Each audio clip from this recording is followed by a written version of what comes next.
good, chat? Welcome in. Yo, how we doing, boys? Welcome. Hope everyone's doing well. Hope everyone's feeling good and loose and all that jazz. Jordanbergen.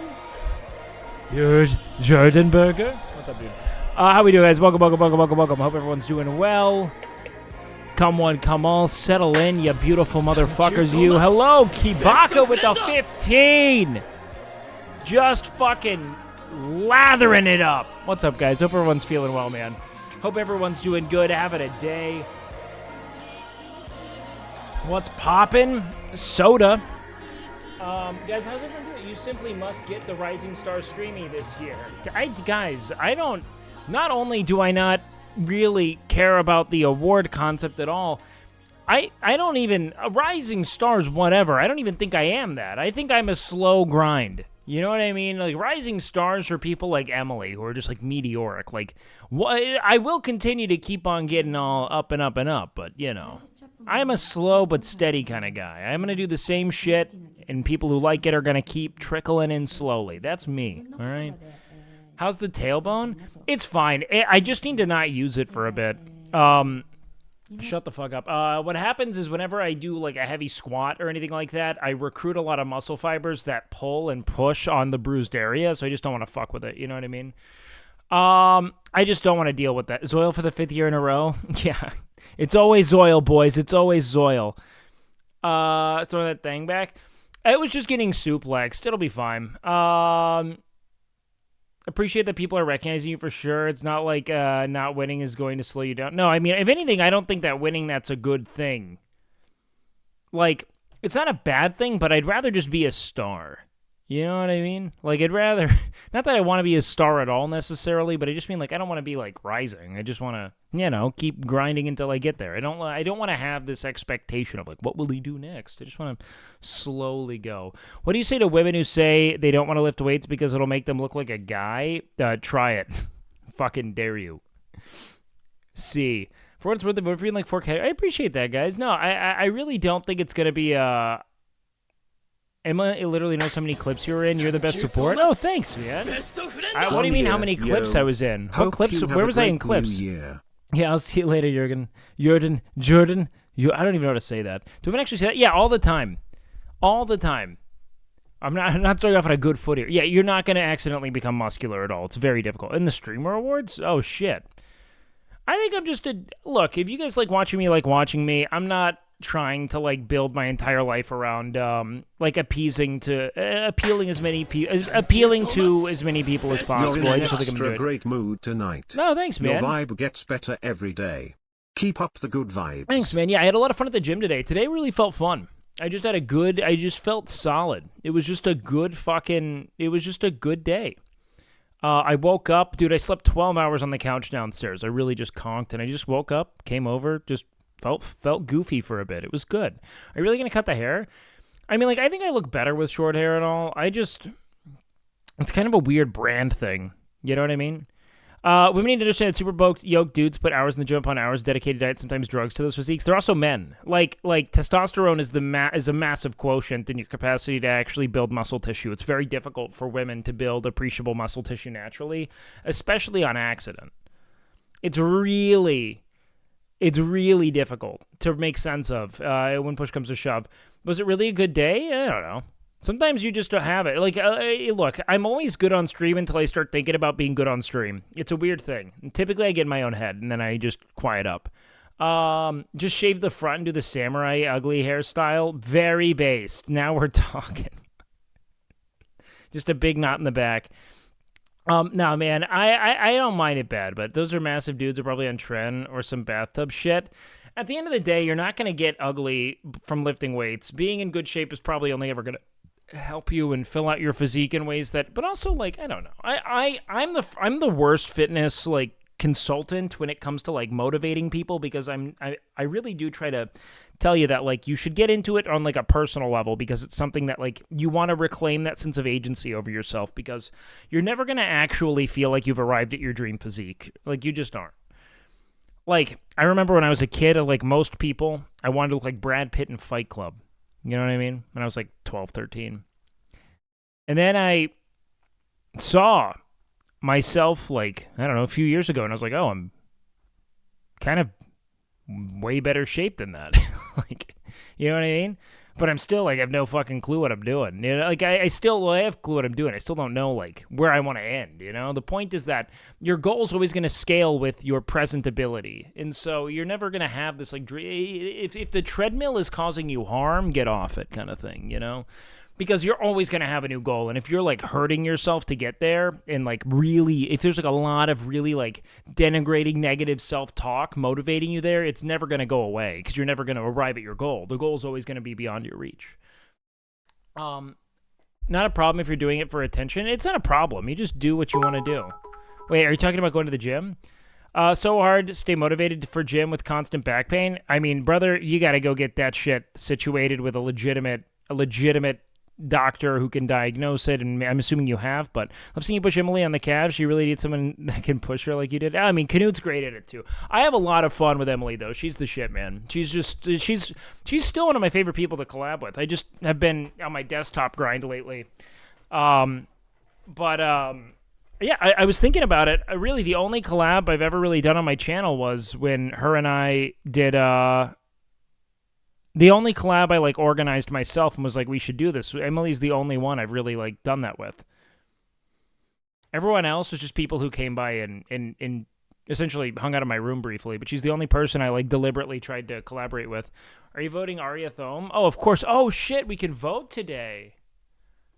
We should do that. RP tonight, I'm going to be honest, guys. I'm still on my Pal World breeding arc right now, and all I want to do is breed. That's it. I don't even want to really play the game. I just want to keep breeding. How's your tailbone? My tailbone's fine. It's just, I know where I shouldn't push, and it's that kind of pain. If I'm getting pain outside of my actual muscle, I shouldn't keep doing lifts. You know what I mean? The muscle's where you want the pain. You know what I mean? Like, I just know that if I keep doing it, it's only going to get worse, and I'd rather just take a week or two off. You know what I mean? Will for Just Chatting? I even nominated Will for Just Chatting, so that makes sense. I think he's the best Just Chatting streamer ever. He's very good at it. He's just very loose. He's consistent. Like, he's great at doing nothing but talking. So, yeah, should we do the award show noms right now? Let's do it. Award show nominations. Oh, wait. Streamer awards. That's what I needed. 2024. There are clips, too? Okay, let's do this shit. Okay. Voting will close on February 7th. Oh shit. Sorry, wrong thing. Okay. Let's do this shit, boys. Y'all ready? Rekful is the best ever. Rekful seemed amazing. Yeah, I completely agree with that. Everything I've ever... I wasn't aware of Rekful because I didn't really watch streams and I wasn't a streamer then, but yeah, his content seemed terrific. Ooh, Trisha got nominated. Trisha's amazing. She's been a longtime friend. I've known her forever, man. Forever. I don't know who Rubber Ross is. Who are you? Wait, once Anaheim started, it became really 3D. Thank you. Oh my god. Good luck. It has volume. Yo. The nipple lights look awesome, dude. Shiny. Damn. Oh, dude. Hey, we got really You did my impact frame so much justice, guys. Jesus. Thank you so This one is much. fucking This is insane. awesome. Looks like it's glowing. Badass, badass, badass. Badass. We should pay this dude to do like a comic mural in our gym. Oh. Yeah, no, we watch this. Boom. Okay. That'd be sick as And fuck. then comes back to white. Yeah. That worked. Man, I wish I could be as good at art as them. I mean, how hard have you tried? How deliberately do you practice? Don't wish, just go practice. One day you'll... My biggest regret in life, if I were to have any, is just delaying effort and action. You know what I mean? Like, that's really it. Of all the things I've done, the only thing I regret is not doing. You know what I mean? I've never regretted, like, action. I've only regretted inaction, you know? Works. That absolutely works. The shadows. Those shadows, man. The shading looks amazing. The shade. Oh my god. This is very cool. Let's Bro. go. Thank you so much. That's sick as fuck. Another Yeah, 10 this guy's months of great. the goat of late night. Yo, what up, Chris? Hey, that's Will, but I'll take it. Okay, Trisha is an amazing chef as well. I stream on Twitch, my cooking chef. What the is Twitch? What the fuck is Twitch? Onigiri? I don't know A who wok this will is. definitely help in maybe making it like evenly heated, See, even evenly Whoa. though this dispersed. stream started out with many difficulties, you have Oh god, I thought that was my delivered to us TTS. some wonderful dishes. This has been a great day and was super entertaining. Oh, Papa. Oh, thank you. All right, I gotta go with Arya though. Arya Thome, that's my guy. Best MMORPG streamer. S-Fan got nominated again.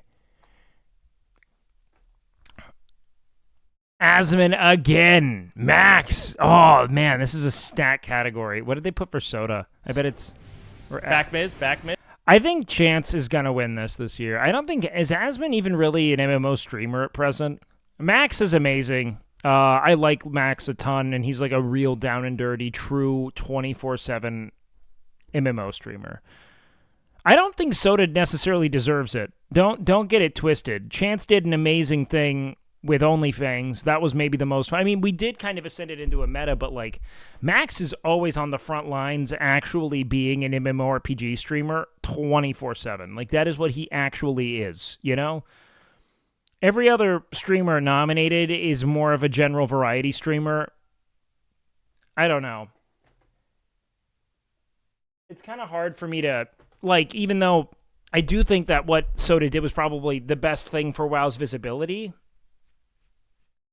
Max is so good, man. And I really like the guy, so OnlyFans was amazing. The end of just chatting for a while, I did vote for Zarya to be nominated, though. I did, too. I'm actually surprised he didn't get nominated. It's kind of a bummer because at the beginning of the year, what Zarya did was essentially set the foundation for us to even do this by making Hardcore WoW something that people were actually interested in doing. I mean, he did it before Mitch did. You know what I mean? Zarya was the one who was running Hardcore WoW on unofficial, the unofficial Hardcore WoW on the, Classic Era servers. So it's a bummer he didn't get nommed. Aswin doesn't even stream MMOs. Yeah, but at the same time, he's like a qualified MMO candidate in that he is an authority on MMOs, and a lot of his streams are about discussing and building out MMORPG concepts. So I don't necessarily see it as illegitimate personally. He's just, it's kind of two different strokes. One's giving insights into it, the other is doing it. You know? I got him. Hey, you got him. Back in your spot, Miz. Yep. Ooh. I got you, Llama. And he's dead. Let's Easy.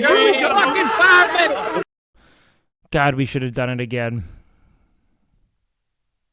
You have to have a big community to put your name down to even get nominated. Well, Zarya is a huge community. But I don't think it's all... I think that there's a bit of a council that goes into it. I don't think it's literally just one right after the next. I think there's a council tethered to it. Does everyone still have their characters alive? Yeah, it's part of why I don't want to do like a suicide thing, because I think we can always return to it and continue seasonally as we see fit, you know? Which is great. That's why I'm not touching him until we decide to do something with him. Nominate Tony Romo for NFL MVP because he's a good broadcaster. No, because this isn't best MMORPG player. You know what I mean? Like, if it was best football personality, it doesn't necessarily have to be a player. You know what I mean? Like, I understand the concept, but I don't think it applies here. Because you can stream about MMOs without playing them. You know what I mean? Like, your stream can be all focused on MMORPGs without you necessarily playing them actively. But I think that you're less likely to win, you know?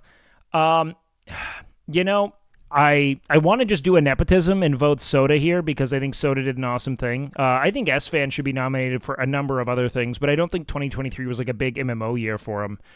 I think if anything, S-Fan in 2023 really took off with doing more of his variety IRLs, and I think he's more of a league of his own than he is an MMO streamer right now. So it's kind of tough.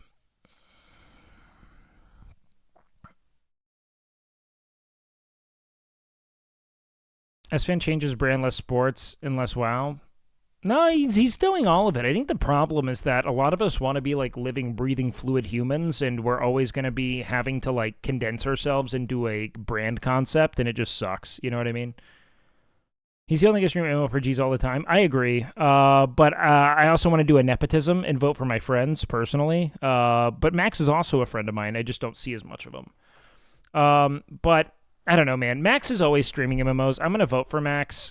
I think enough people will vote for Soda. The way I see Max is that he is like the World of Warcraft category when we aren't tourists through it. You know what I mean? Soda did the most with MMOs in the least amount of time this year, but Max is like the grinder. Like he's always there. You know what I mean? That's my take. Sony's also a great MMORPG streamer. He's just not nommed. The criteria is based on entertaining, even if Soda didn't stream it all year. Well, it's the best MMORPG streamer. You know what I mean? Like, Soda, like, OnlyFans, the shit that we did there is absolutely worth considering at, like, the apex of it. You know what I mean? Cutie's definition was who's the most entertaining in the category? Sure. But, like, if I'm going to be entertained for like 2 months out of the year in the World of Warcraft category versus this guy who's like routinely like breaking down metas and streaming Race to World first, I don't know. I don't know if that really counts. You know what I mean? Tim, watch for blue, watch for blue, watch for blue. Just watch for blue. Watch for blue, get in position, pull the boss, go. Back-rooted trees. What are we saying? Best MMORPG streamers only WoW? Well, I'll be honest, Final Fantasy fucking 14 is not exactly super relevant as an MMO. Even if it's the second best, it's been in a very, very distant second. Yep. Watch well, yeah, feathers, but big entertaining and like, I don't know. It's like if I'm entertained by, you know, elite gameplay, he might be at the very top. feathers. Properly? Good. Go up, yips. Guys, watch fire beams. Come Like, I imagine the actual MMORPG viewers are going to vote for Max, personally. coming in. Watch fire beams, and then all you have to do is I mean, how many of you guys are predominantly MMO viewers who would vote not Max? I'm curious. place roots. What's coming for? I mean, like, my take is that, you know, Chance is my friend, and I'm very proud of OnlyFans, so I want to vote for him. It's okay, just break them, just break them, just break them. Break roots and get out. Don't get hit by the fire beam, soak seeds. Seed soaking in 3. They're going off in 4, 3, 2, 1, now. Good. Spread these out. Don't let them die. Dispel. Just dispel and we're fine. Big AoE in 3, 2, 1, now. Keep the seeds alive. Dispel 3, dispel 3. We're good, we're good. 4 can expire. Mass Entangle, break the roots. Break the roots.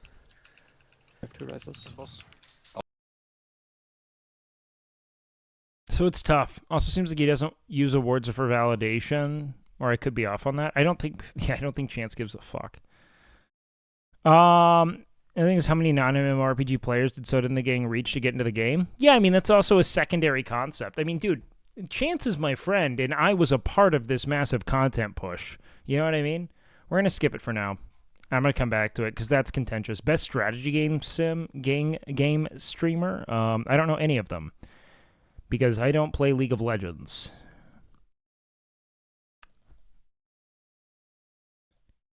Box is who we're going with? I mean, I'll vote for whoever you say. I really don't care.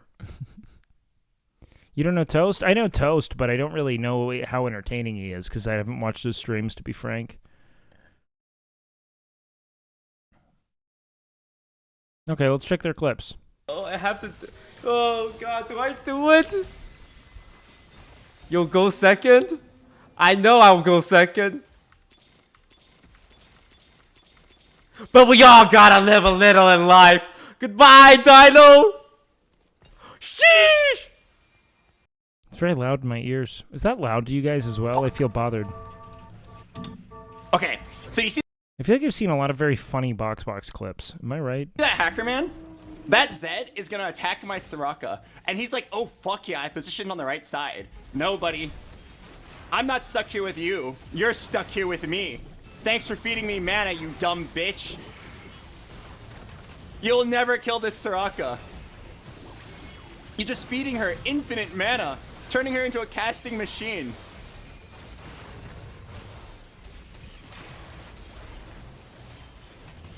Your Zed doesn't even get to play the game. He spent the entire game stuck on her. Theory crafting's so fun. Step bro, I'm stuck on the Soraka. Alright. You know what? This guy's probably the more entertaining one so far. That's of 2. Alright, let's check out Emily Wang. What are you into, Emily? Let's hear it. She looks bereft. She does not look happy.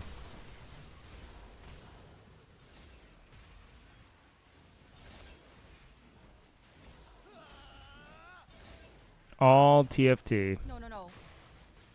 Oh, oh my god, that was so close! Well, I'm pretty sure the other guy's dead to his ghost. Oh my god! Interesting. Okay. I do not actually think that that was interesting. I have no idea what I'm looking at. I've never done this.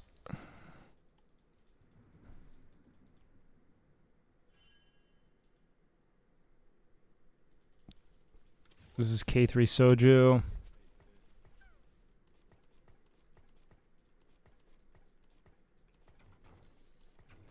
That's the thing that's so difficult about streamer awards is that award shows don't translate super well to streaming because it's a static product. Do you know what I mean? Like, and people are kind of being themselves, so you don't get to see like the Academy Awards are interesting because you get to see familiar faces take on new challenges as like different characters and different like, you know, like conceptual endeavors when it comes to like what genre of film are they producing, etc. Whereas like at present, it's one of those things where when you have a fan-voted stream award, it's like, okay, so XQC is doing more or less the same thing to the same audience. It's like it has to be more curated. And I actually think they went in that direction this year because I see a lot more variety in the selections, if that makes sense. You know, like I see a lot more variety. I don't know if that's true, but it's what I'm seeing. Okay, awards for new streamers are interesting. Your best event, big ones, I don't know. Sure. Because no, it's really good, but the thing is, you don't like the hearts per loss is not even high until way later into the game. I mean, I'll just throw out a random vote. This guy seemed kind of goofier. I don't know. Are you gonna lift with Hassan and miss a stream tomorrow? I wasn't asked to, but you know, that's that. Let's see. Best chess streamer, obviously Tyler won. Obviously, right? I mean, like how. Let's see. I don't know. Anna's nice, man. I liked her. She was cool to chill with. What are the chess viewers like?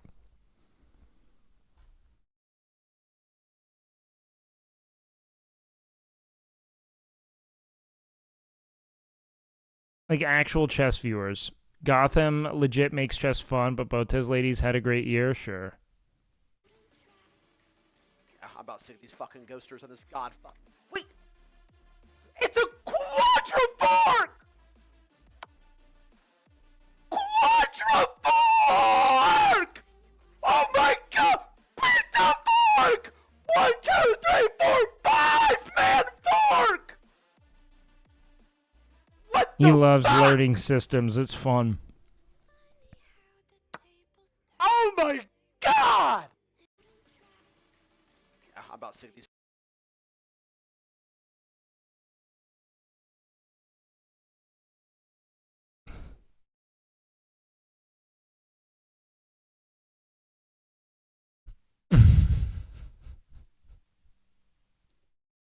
Dude loves it for the love of the game. Didn't he kind of... Was that a misplay? Correct me if I'm wrong here. I don't know Twitch, or I don't know chess. No, there was no right play, because if the king was there, you'd want to take queen, right? Even though it puts him in it, because if he takes rook, king can still grab. Yeah, that's probably as good a trade as you can get. My god!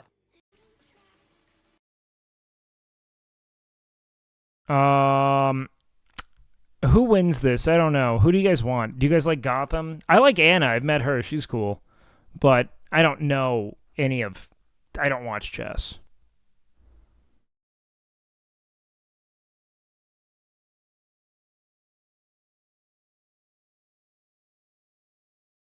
Jesus Christ. All right, dude. Looks like Tonka T's clearing it.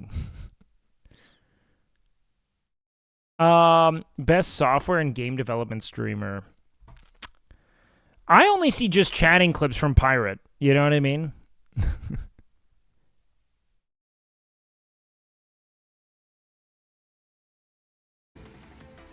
All-time record shattered.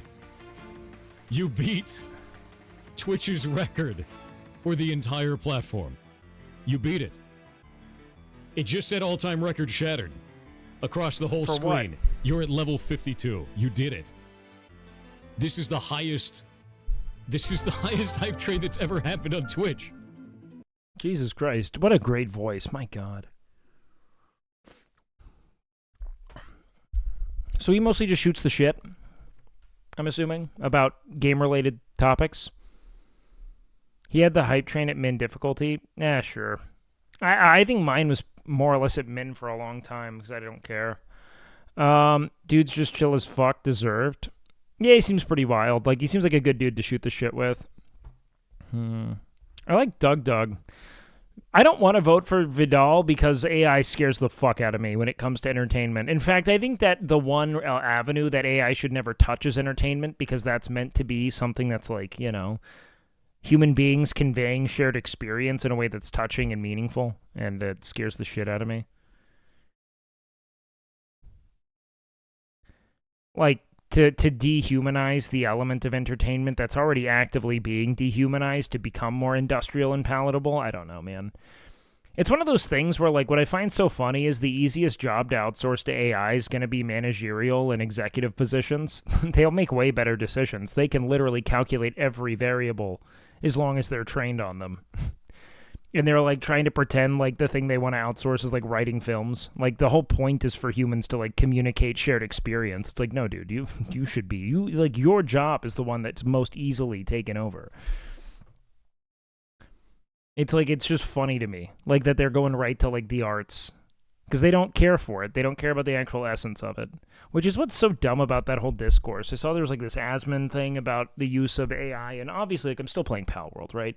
The use of AI to generate certain things is interesting to me, right? But I don't know. I'm sick of talking AI after the last couple days. Whenever I hear people be incredibly dismissive to the realities of how AI could displace actual human expression, I find it really problematic. Because of all the things AI should be purposed towards, human expression is the last one. You know what I mean? That's just like the pinnacle of essentially commercializing and making profitable creative expression, right? Like that we hit the end point where the expression itself doesn't matter. It's so bizarre. But then there's also this consideration of, well, if it lands on ears that find it meaningful, does it matter if it was generated synthetically? And it's like, well, kind of, because it's in a lot of ways just a synthesis of a lot of inputs, you know? It's not really thinking for itself. It's just combining shit, you know?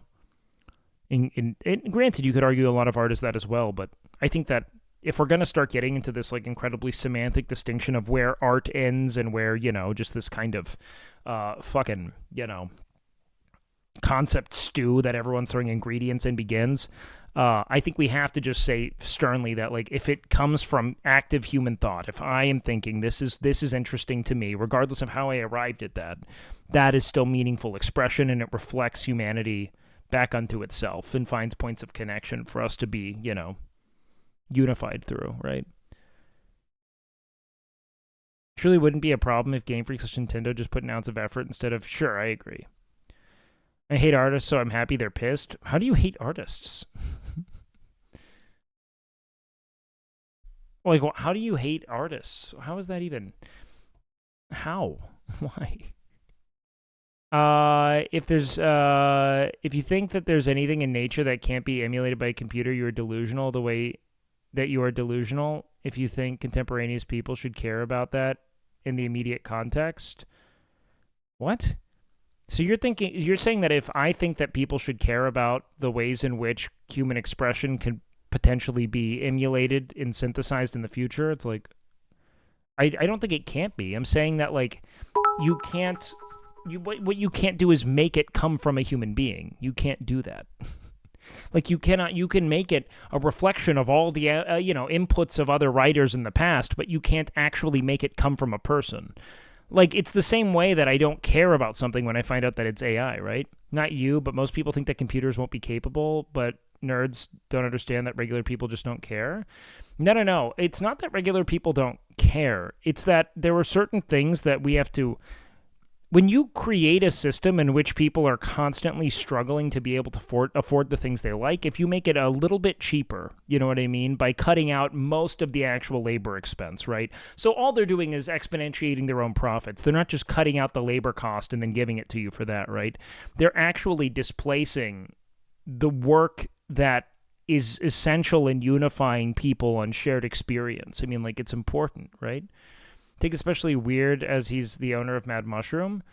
No, it's not weird. I mean, like, I think the reality is that if you can, outsource the process of generating, it makes sense. If anything, owning a games publishing company and caring about the minimization of labor expense, that's like kind of peanut butter and jelly. I mean, that makes a lot of sense. Why would I not just completely excise the need to pay for, creative labor if I'm going to sell a product, you know what I mean? And fund the development of a product. Why would I not want to take out that expense if I can, you know? But yeah, I don't think that. Human expression is the one like through line through that kind of like...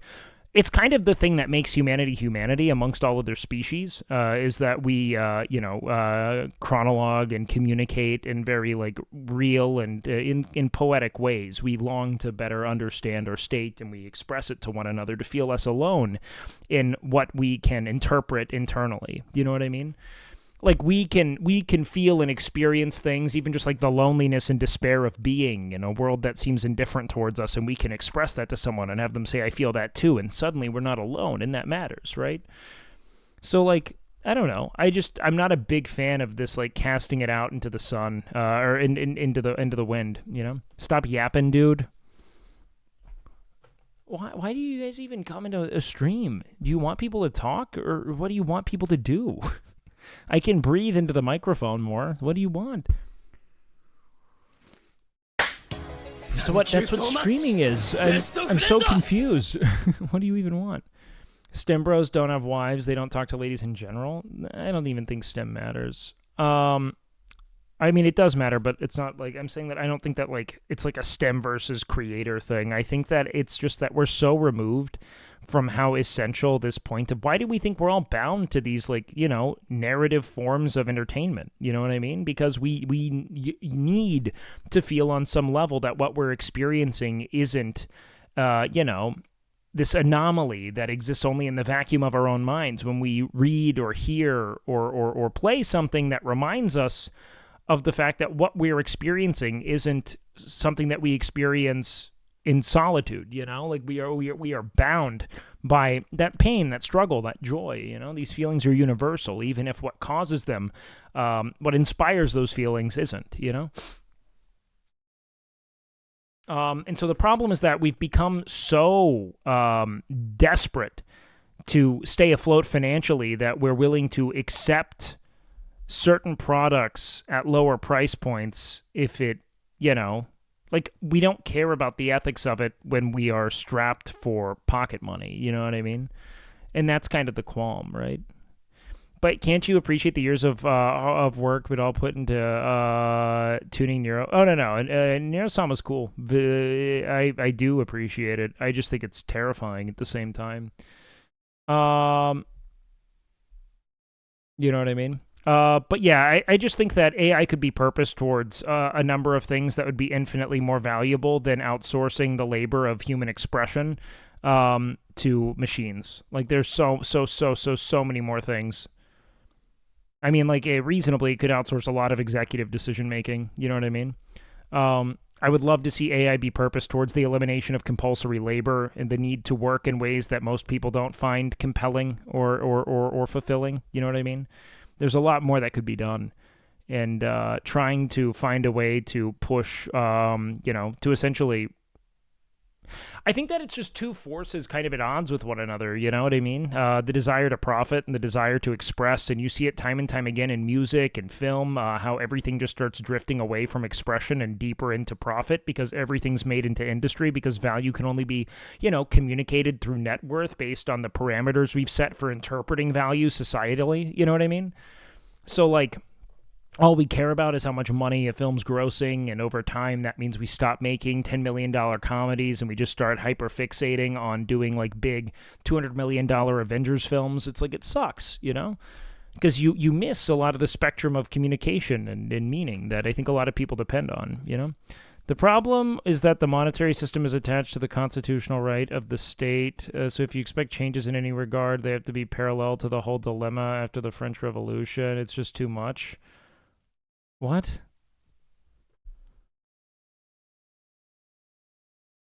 I'm confused by what you're trying to communicate there. Are you trying to get to the bottom of what human means to be human? Chat yapping. Yeah, it's whatever. How much Adderall did that guy take? I don't know, man. Anyways, I don't think that it's necessarily problematic. Yo, Oofy, thank you for the raid, dude. Big love, man. China outsourced as CEO with AI is one of the first things. Yeah, I mean, it makes a lot more sense for something to, let's say, take all of the given variables of making a, let's say, like, let's say like a hydro plant, effective and efficient than it does to say, like, well, can this thing, like, compute and, meaningfully express the depths of despair you feel when you have your first heartbreak? It's like, it probably can, but wouldn't I rather hear that kind of personal thing from the individual who experienced it? You know what I mean? Like, wouldn't that, like, why would I not want that? You know what I mean?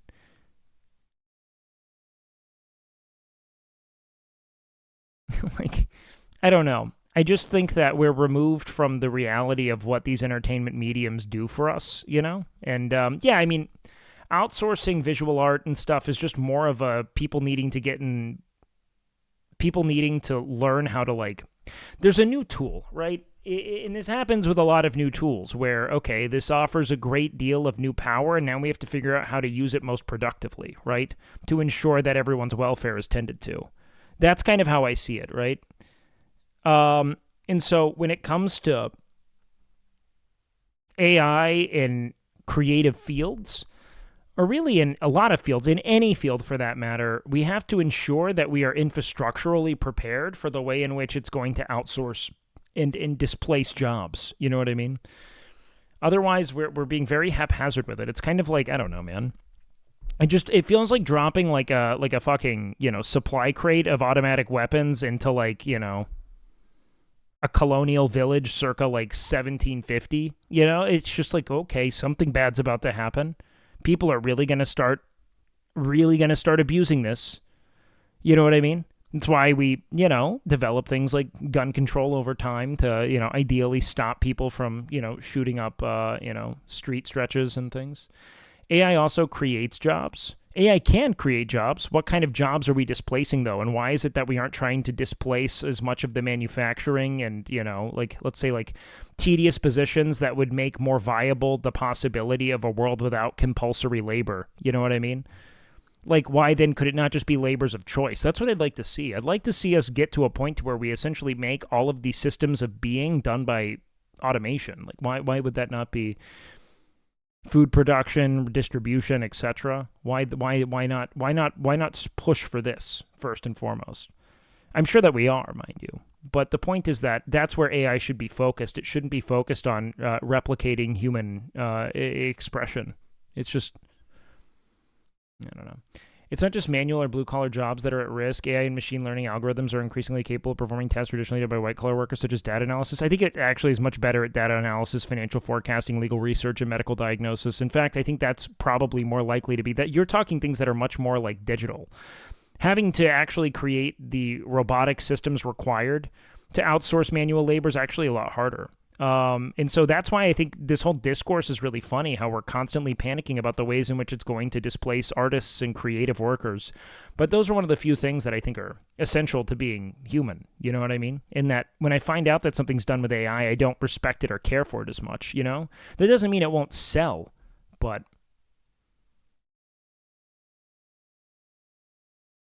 I don't know. How the gym streams be lately? You feeling more at ease now? Oh, today was fun. Yeah, today I felt super at ease. Very. You know, once I kind of shake off some of my stress, it's fine. A lot more than Art, but Art is more egregious replacement. It's not just like it's egregious. It's just that we don't have any kind of social safety nets or infrastructure required to start displacing jobs with automation. You know what I mean?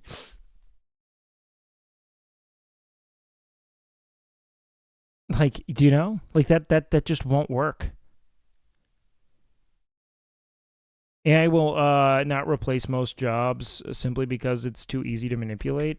That's true. It puts you at a you know, a precarious position.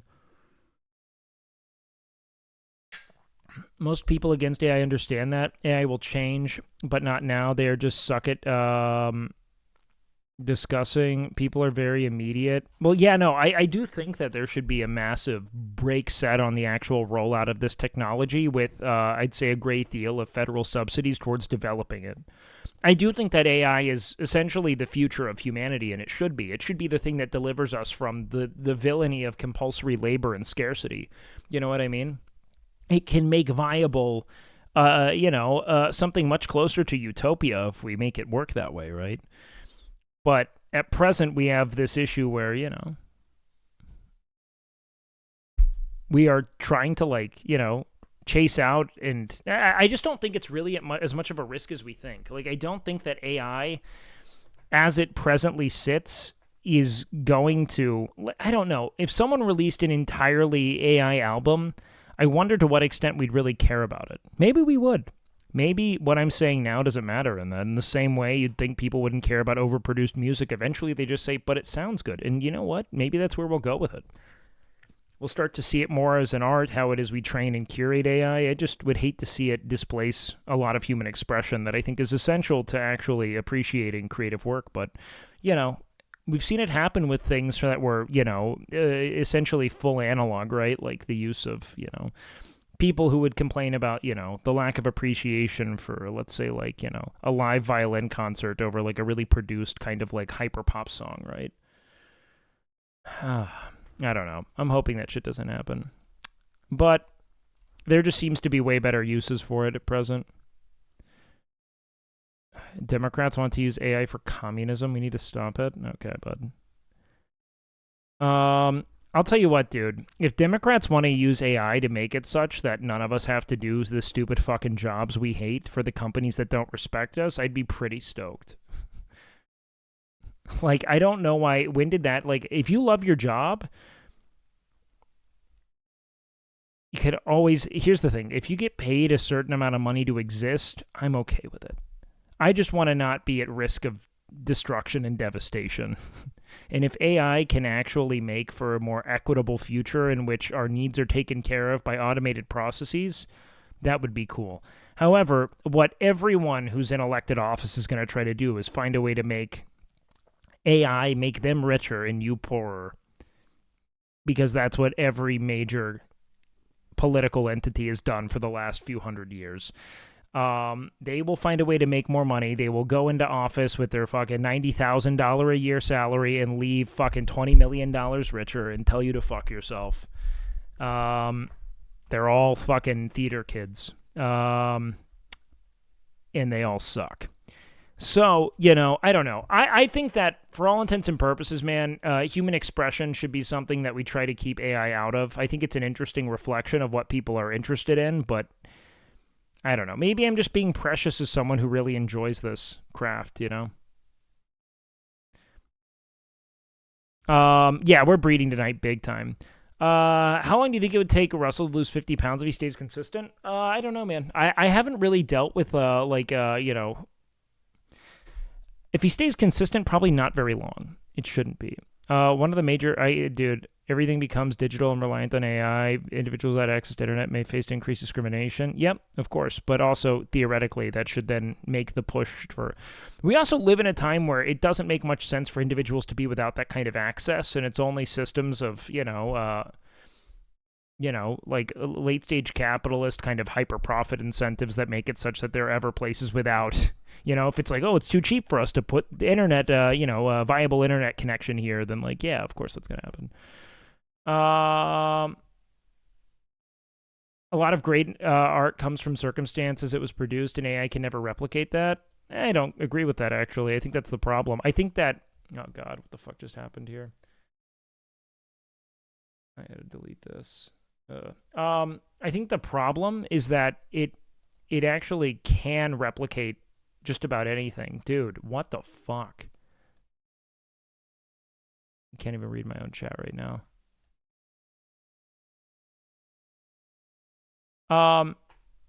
Did you see AI streamers taking over Twitch in the future? I don't know. It's hard to say, man. I just think at a certain point, people recognizing that what they're connecting with isn't a reflection of a human's thoughts and feelings, that over time they probably would care less about it, That's how I think. Like, maybe I'm wrong.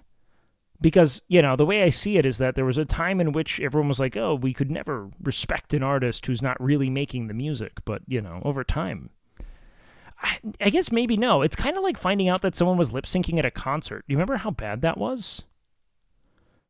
That's kind of how I think about it. Like, if you found out that, like, there's, like, all of those controversies, it's essentially what it is, but ahead of time. It's just not real. Ghostwriters, etc. Like, I do feel like there's still, like, an extreme care and consideration of the legitimacy of talent at the core of it,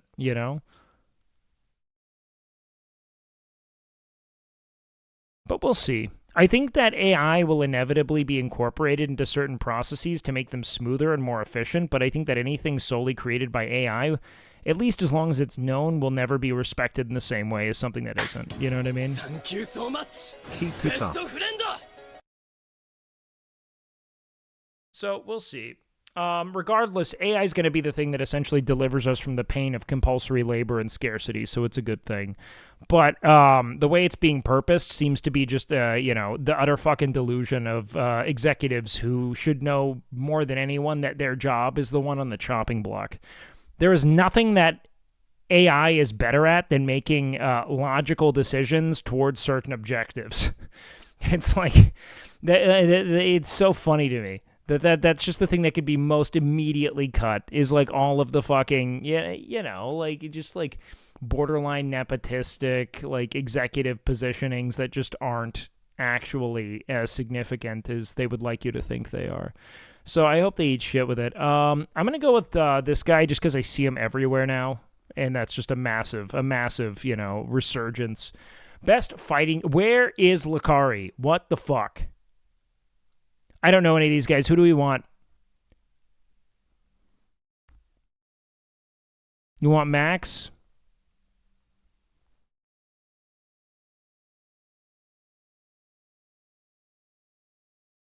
Max? I'm getting a lot of Maxes. We're going to go with Max. Best speedrun streamer.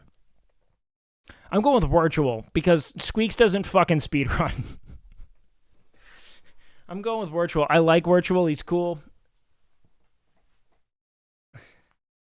Squeaks ran for mayor.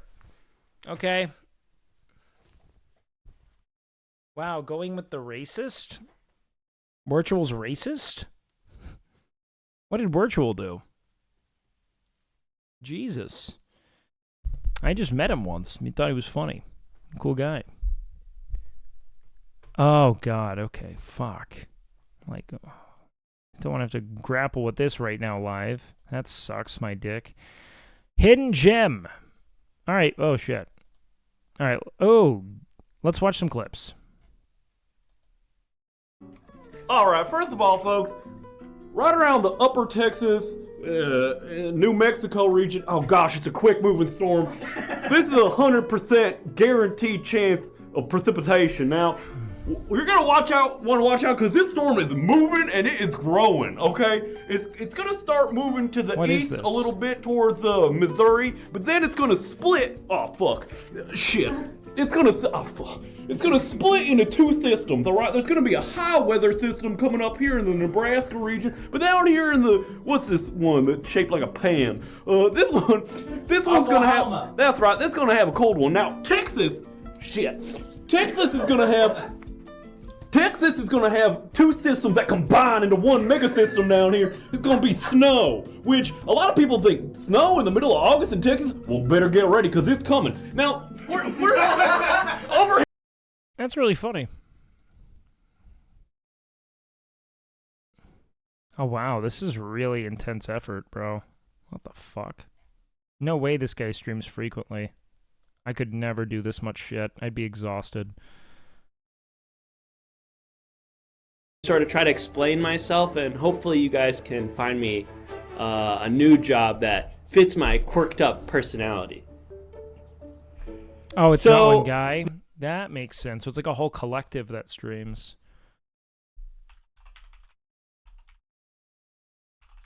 Let's see what kind of numbers they're pushing. Why'd you guys say Seer? Who said Seer? What? Is Seer in here?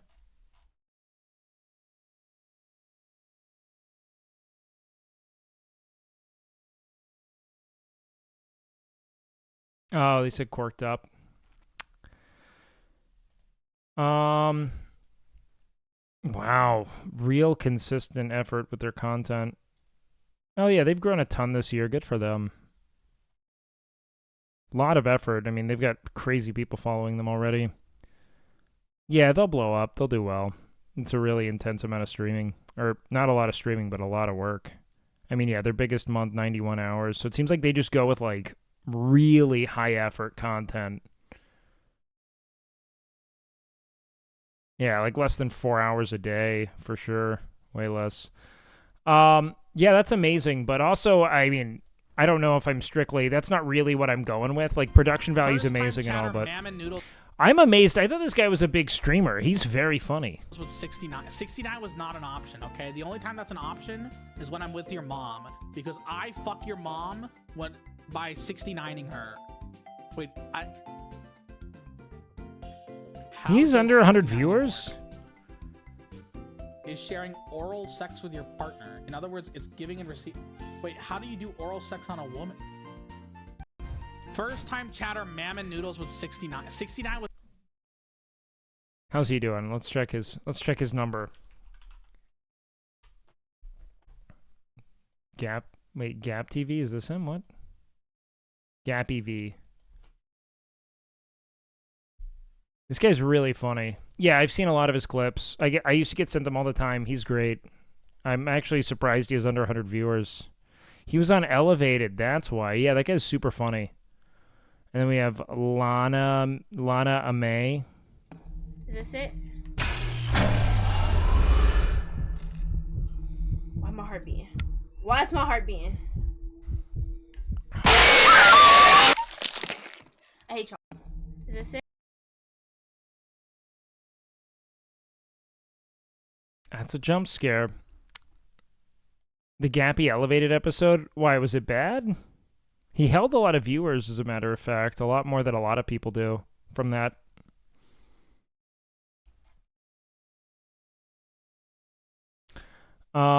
Let's see, Sean. Flash is a bottom? No, Flash is a top. Reverse Flash is a bottom, but apparently they're both switches because now originally the reverse Flash was the bottom and the Flash was the bottom and the reverse Flash was the top and the Godspeed is sandwiched in the middle of the two men. So it was like a 3-man sandwich. What sense does this make? Please, somebody explain to me how this could even happen and why are they even fighting with swords in the first place? You have super speed and you have time travel. Why is any of this an issue? None of this makes any sense. Please, somebody explain this to me. How can this go on for 2 more seasons? Oh, wow. Everyone in here knows this guy. How do you guys know him? On for 2 more seasons. Please, somebody explain. Flash. Oh, he does politics too? Oh, man, I hope he fixes that quick. Little does he know the pain he's welcomed into his life. Little does he know. Who do you guys want for this? Scappy guy's funny. These guys put in a lot of effort, but I'll be honest, I don't really even know if I see that as what streaming is best for. Like, I kind of hate it for streaming, as a matter of fact.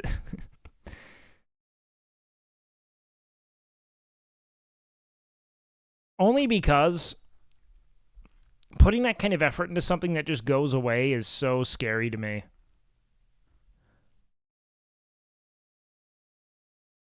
Hassan Orbiter.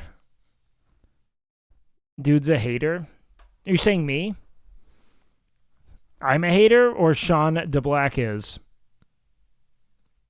No, I think it's great. Like, it's amazing. The impermanence of it is so scary to me. Every time I've ever wanted to, like, really do a high concept thing, it's pretty amazing. It's actually really fun. Yeah, these guys are great. Do they have a good YouTube?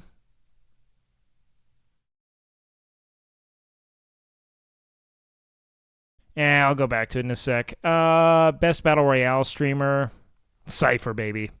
Only because I know Cypher. He's cool. Best FPS streamer. I mean, I'm going to go Tarek because I know him. That's it. I'm just cheating the whole system here. Rising Star Award. Okay, who got it this year? Let's see. I didn't know anyone except Nora. Nora fucking... She sniped this. Because she... at like a month before this blew up.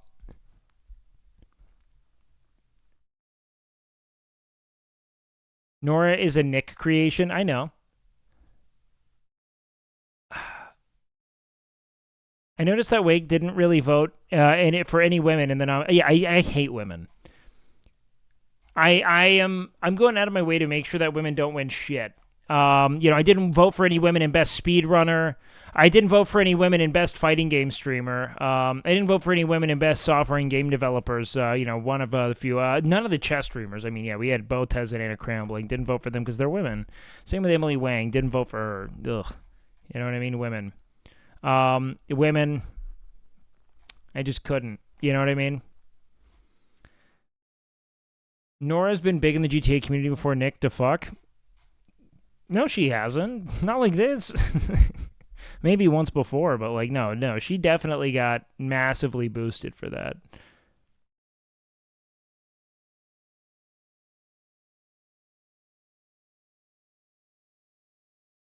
She blew the fuck up real fast. But, I mean, like, it was real sudden. Has been around for years. She was a pro Rust streamer before GTA. Oh, no, I'm aware she's been around. She was like 1K Andy before Nick. No, she wasn't. I've seen her numbers. She was not at all.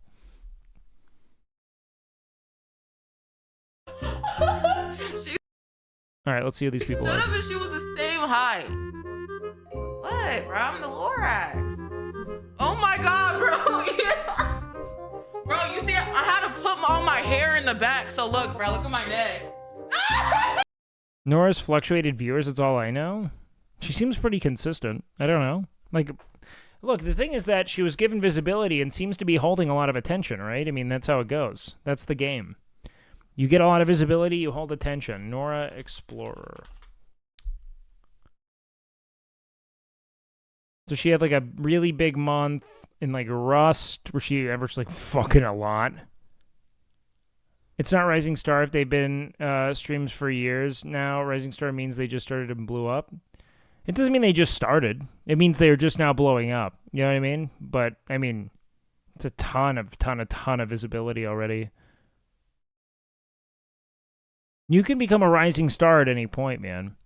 Nora has a lot of stuff like I see. She's very aware of the weirdness beneath, which is weird for W streamers. What do you mean W streamers? How is she a W streamer? Not to paint in broad strokes here, but what exactly makes her a woman streamer? How is it weird for women to know that? W streamers are very different.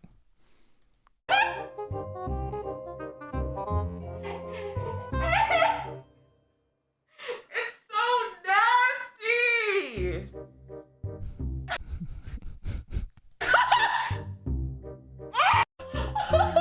She stood up and... That's funny. She's good. Okay. Let's see. Handsome fella. This one sucks. How about you suck my fucking balls? How about that? Good voice. Oh!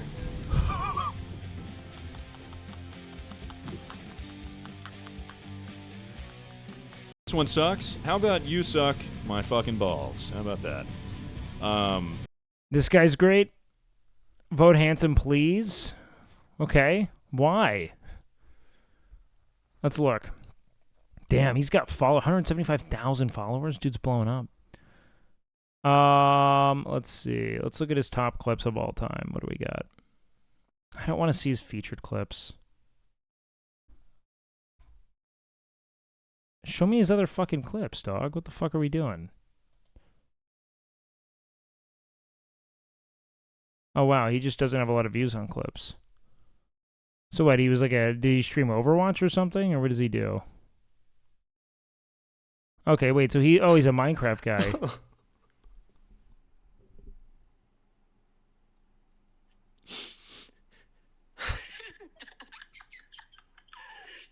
Are you outside right now?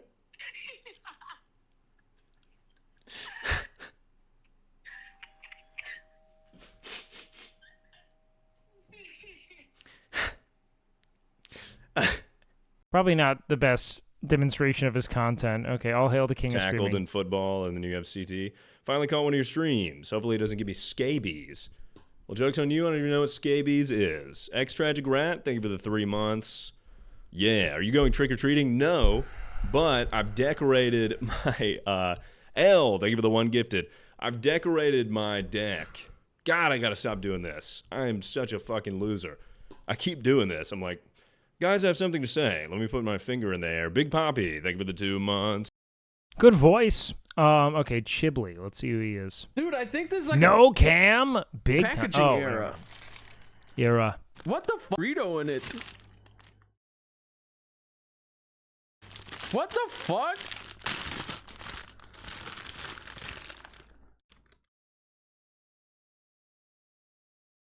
What the fuck? Oh, it's kind of good though. Well, thanks, Lego. I appreciate the burrito. What was his other clip? Okay, hold on. Let's check out his Was stuff. it He seems bean? funny. Bean and cheese, I think. Wait, so he was that like a P.O. box stream? Is he no cam? I guess because it's peaceful. That's impressive. Oh wait, hang on. Someone here is flirting with you. Can we do something quick? What? Who? Kiss. Can you Yes, kiss me? Of Kiss, course we can. Kiss me. Kiss me. Now I really want to. Have sex with me so that they know. I want to have sex with you in the shower. Yeah, fuck you, mouth. Oh, not now, darling. Not now.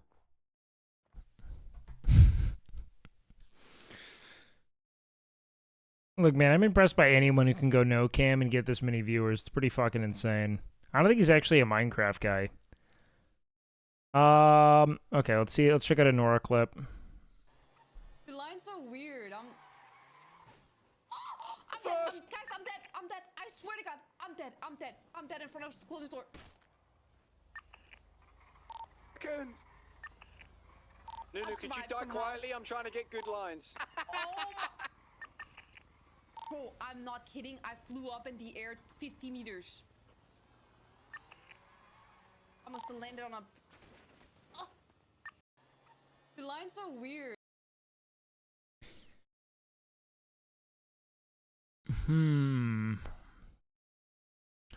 This guy was kind of goofy. I liked him. I think I'm going to go with this guy. It's got to suck to be such a big streamer that if you have a friend, they're an orbiter.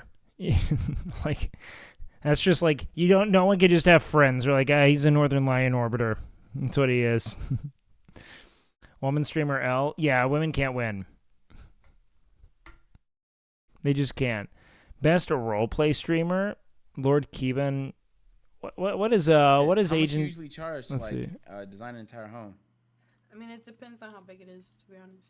Let's say it's like this size. If here. you know what you mean. For this. Oh my god! Oh my god! Oh my god! What happened? For this. Oh my. For this. Depends on how big it is, to be honest. Let's say it's like this size. If here. you know what you mean. For this. Oh my god! Oh my god! Oh my god! Oh my fucking god! Oh my god! No, there's no fucking way. There's no. That is not funny. Oh my god. How much do you usually charge to like design an entire home? Okay, fuck yeah. Depends on how big it is. He's funny. I like his shit, man. This guy's there's like that whole like AMP sphere. And they're all pretty fucking great content creators, man. They're very fun to watch.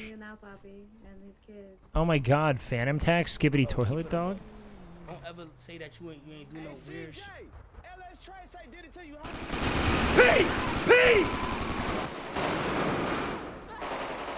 God damn. AMP sphere literally just Kai? No, it's not. The fuck is who the fuck are you? What are your takes? Have you just hated all day? Dude has a ton of streamers in his like immediate vicinity who all live together. They're fucking great. P!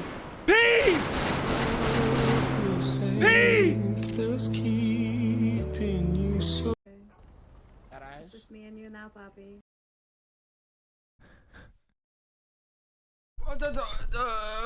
The song ended, bro. I wasn't ready, man. It ended so quick, dude. Oh, stop. Dude. Okay. Let's see. Omi? Who's Omi? Have I streamed? Okay, do I know then. that? 2 years ago. Holy shit.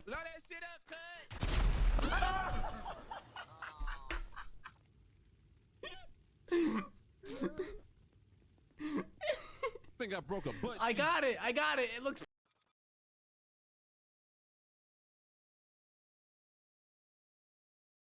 You can do whatever you want, mods. Omi's one of X's friends. Is he the Australian dude that plays like a very stereotypical black dude? Who's that?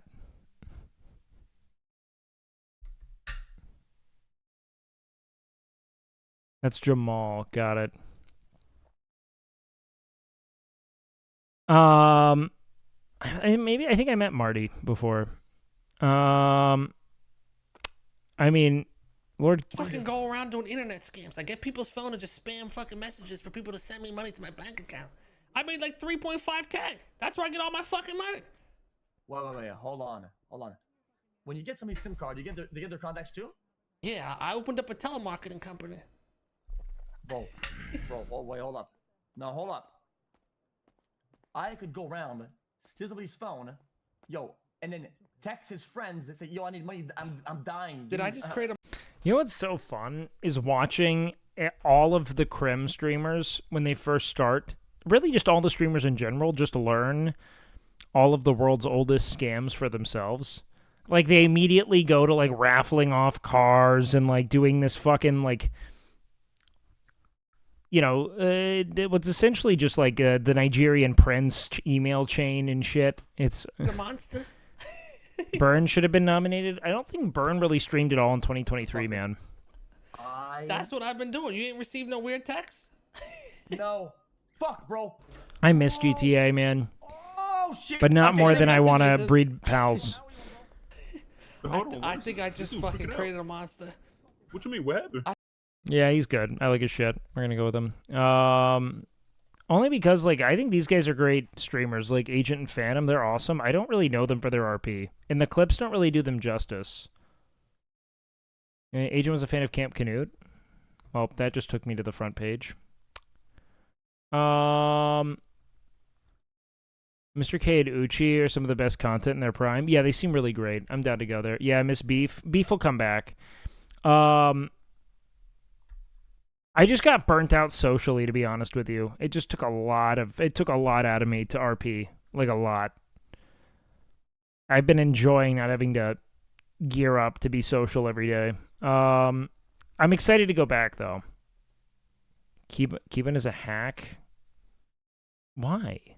Why do we hate? Do you just tell me who you like and why rather than hate people? It's just a better way to be. I know Quackity. I know these guys, but I don't know them. Who do you guys... Oh, actually, I like Tubbo. I've met him. He's cool. I'm going with that and that alone. Okay, what's this? Damn, I don't know none of these, so I'm gonna pass, unfortunately. All right. I really like the one, the gym shit Miskiff did with, damn, who's that European nigga chat? Bro, I be watching this stream sometimes. WakeWilder? The really big Canute. Yeah, bro. The shit Canute and Miskiff did today. I like that, bro. That low-key inspired me. Best.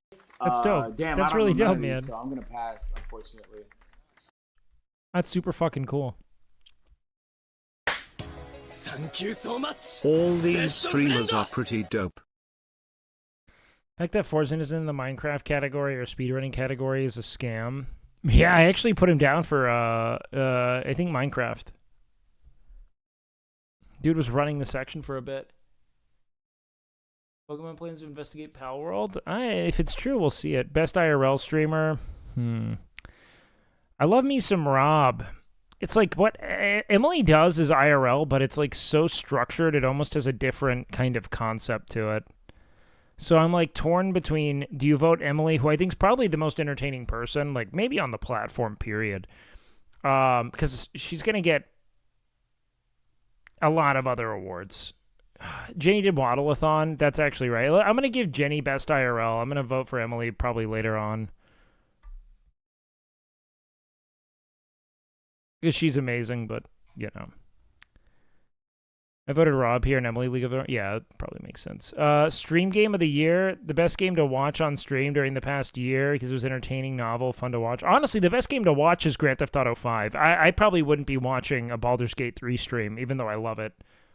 It was the game of the year. I don't think it was the stream game of the year, personally.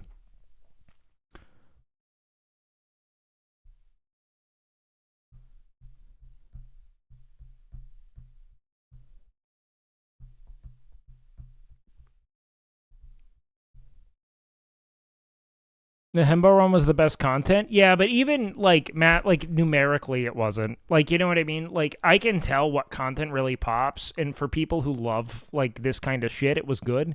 But I do not expect it to be a fun watch for most. So I'm voting GTA 5 because I think it's the best stream game ever.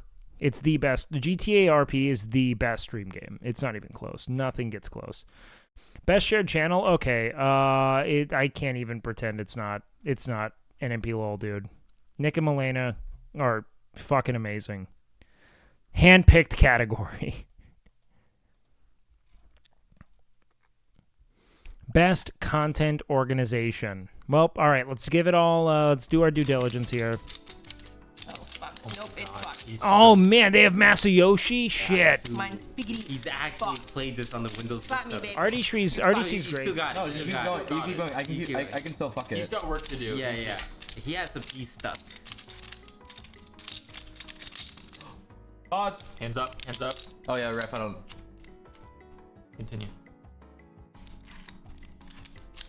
It's funny how much more polished they are than us. Like the LA OTV adjacent circle versus the, like, you know, Austin OTK adjacent. Like, this is so pretty and picturesque. AMP wins here. OTK actually had a really amazing year of content, and I'm voting for them regardless because of nepotism. Us? I just mean, like, you know, the surrounding environment, you know? Need it. What? Oh. This was an amazing... This is such an insane stream concept. It's just like, nothing in the world says I have more money than I know what to do with than blowing up fireworks in your mansion. Nothing. It is maybe the most preposterous thing of all time. It's so insane.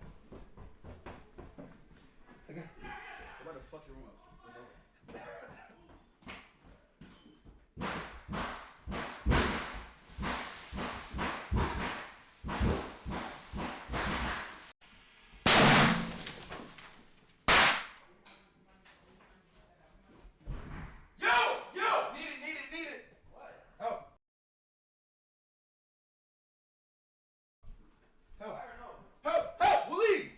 That's insane. That's, I mean, just actually fucking insane.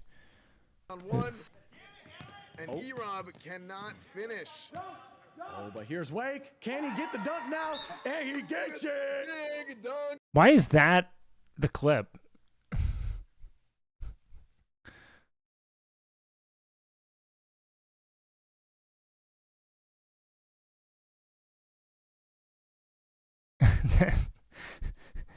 In the clip are it's three non-OTK members, me, E-Rob, and Will. Finish. Oh, but here's Wake. Can he get the dunk now? Simply and Ryan, even less. Wild West was great. I'm surprised they didn't take clips from that. But yeah, it's gonna be OTK anyway. Thanks, guys. I'm not joining OTK. God. You gotta know, guys. I'm gonna be doing a nepotism here. I can't even do a nepotism anymore because I love both of them.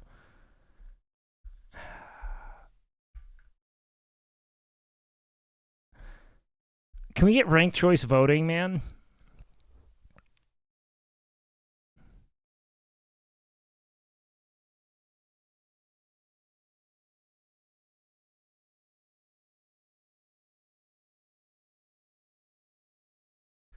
The thing is that Name Your Price had such an element of production ahead of... I mean, Schooled was in studio, and they elevated it conceptually, like, tenfold, but, like, this was live. You know, they toured. It's wild.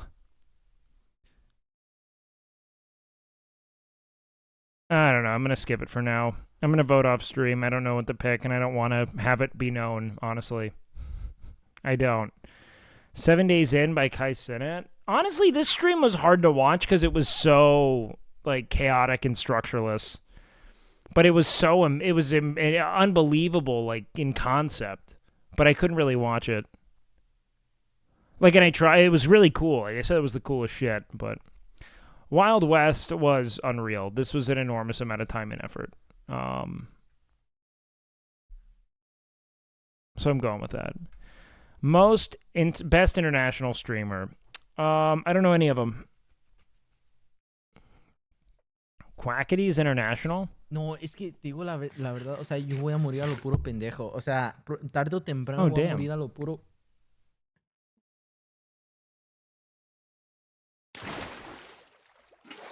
Nada. ¡No me pueden hacer ni madres! ¡No me pueden hacer ni madres!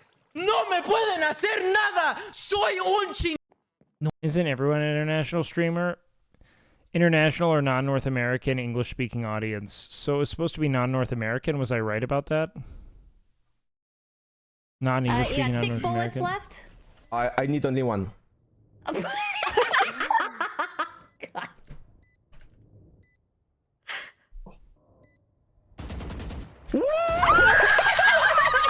You got 6 bullets left? That's such a choke, man. That's brutal. It was Rivers, GG. See, I just assumed, and this was my thing, that non-English speaking should have been essential to it, if that makes sense. But I put a video that helped me with my lower back problems in your Discord Zero channel. Oh, okay. I think I just need to rest it right now because it's just a contusion, but I appreciate that.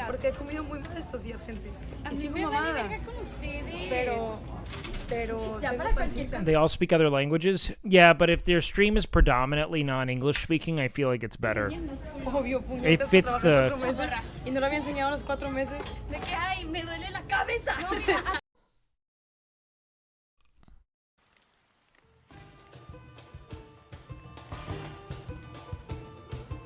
Portuguesa? What is this?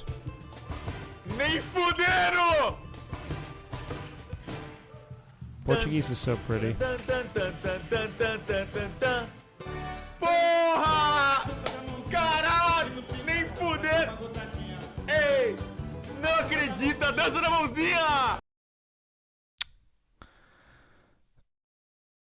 I don't know any of them. Do we tokenize here and just go with the one woman in the category?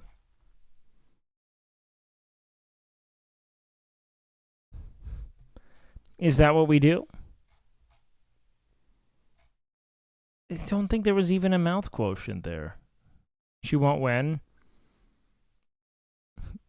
Well, look, I'm breaking, all right? You know, fuck it, we'll skip it for now, okay? I don't want to... Just skip. Okay. Best breakthrough streamer. Plaque Boy Max? I think... Oh, bad, I'm gonna go kill him. Is this a YouTube Max, guy? why are you still in? Oh my god, you're gonna get knifed. Oh my Was he like a big TikTok guy or god. something? Oh my god, you're so bad. I think I've seen Dumbass nigga! Dumbass nigga! No way. Stop playing with me, bitch ass nigga.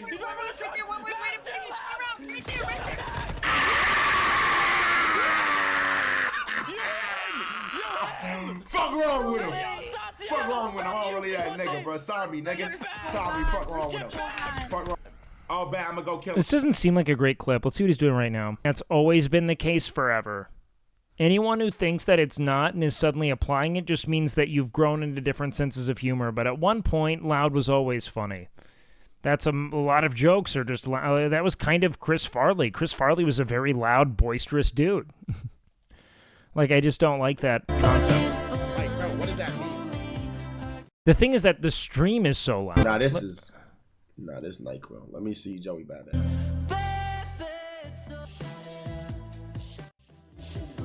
Next life bounded by blood, cause in the end, tell me what really matters but love. Same thing that Kai does, listen to music and hype or not hype to music while being on perpetual. I mean, that's, what do you think other streams are, dog? Isn't all Zach doing, like, watching and commenting on things he likes, and then the chat says hype or not hype? I mean, that's what most people are. I hate that all the top streamers are ADHD streamers. What do you mean, ADHD streamers? What does that even mean? Politics and science? I mean, sure, if that's what you enjoy, but you're in a radical minority when it comes to, like, you know, what people are finding entertaining. It's kind of like broccoli for others, you know? I think there's a rancid amount of contempt towards young creators because they are, you know, representative of that kind of youth and vitality. They're loud, you know? That's what it is to be young in a lot of ways, man. It's in your face. Blessing after blessing, can't rush Godspeed. How you call yourself the GOAT? Now you're an Asman frog? Then all you do is watch someone say hype or not hype about content too. That's all that is. It's just a weird... Just because you don't like the content itself is whatever. Wow, he doesn't really have popular clips. That's wild. Or probably does, and I just can't see him. Line equals funny, you make a choice to grab children as your audience.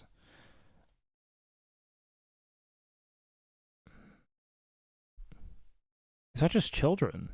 Like, they're young. These are young dudes. I think that this is a really strange posture to be taking that reflects a bit of, like, I don't know, man, insensitivity to something. I think there's a distinction between Chris Farley and that guy streaming. I don't think that guy streaming is funny. What I'm saying is that people being loud and boisterous has always been funny. Wait. It's hype. They're doing shit. Wait. Yo! More normie / W community. Yeah, it's a pendulum swinging and them not realizing that they're on the other end of it. It's sad that when a minority does the same thing as their favorite streamer, it's considered loud and annoying. I'll say, I do think that, I don't know why, but this guy's audio is loud as fuck. Up there for the... Like, it's hurting my ears, but that doesn't mean that it's him. And yeah, I do think that there's a certain prejudice that could be interpreted there, but I think that oftentimes when you don't connect to what's being said, I think that what's happening is that there's more of a barrier to connection, and that, like, this is perhaps more representative of youth and black culture, and, you know, the internet, especially people who may be more related to, let's say, Asman, are going to be more, you know, older white audiences typically. You know what I mean? Like, it's just like they're going to, when something doesn't resonate with you, it's going to be seen as more of an annoyance, especially if it's loud. People typically, you know, gravitate towards that which reflects them, you know, where they expect to find likeness or understanding, and it's not always fair. All right, y'all look at my dad first. What was this gonna be, a TikTok? No, YouTube. What was Asmon's take on laws? My name is Keith, and over this past year, this dude named Blackboy Max started using my name and likeness when he needed advice, calling it, "What would Keith do?" And over time, Max, happy 4 months. I love you. Yeah. I want to find some funny clips of this guy. Let's drop, bro. Let's fucking drop, bro. Okay, keep the camera up. Don't sell. I know. Honey. Put the knife down. Wait, come, yo, wow. You don't got Yo, that, bro. wow. Yeah. Put the knife down, bro. Chill, bro. Let's calm down here, okay? Let's dispose of this. What the fuck? We got some serious crash outs. So. Yo. Whoa, whoa, whoa. Yo, you're good. Type of streaming reminds me of when I was a kid and Loudest Yeller was popular. Yeah, I mean, like, they're just young dudes, you know what I mean? And here's also the reality, man. Twitch isn't like this niche gaming website anymore. Here's the thing. You have these phases of streaming and streamers, right? You had essentially first wave streamers, which were people who were into video games who became visible because of their ability or knowledge in this field, right? Then you have the second wave streamers who were people who were like, oh, people are getting visibility through this, I want to pursue it. You know what I mean? So, like, you had the first wave that was kind of like labor of love streamers, and then you had the I want attention streamers. And then, after the I want attention streamers, you have the I want money streamers, which was a very third wave, where it was like, I'm going to do everything I can to make money, because now I can get attention and wealth through it. You know what I mean? Everyone did it. Soda was loud, screaming, etc. Yep, 100%. Everyone was screaming. Every single person. Yes. Raging at games was the spine of most content. What's the current wave? Well, it depends. I mean, I'm painting in broad strokes. I'm just saying that you see this become a thing with individuals. Like, the first wave of streamers tend to be pretty,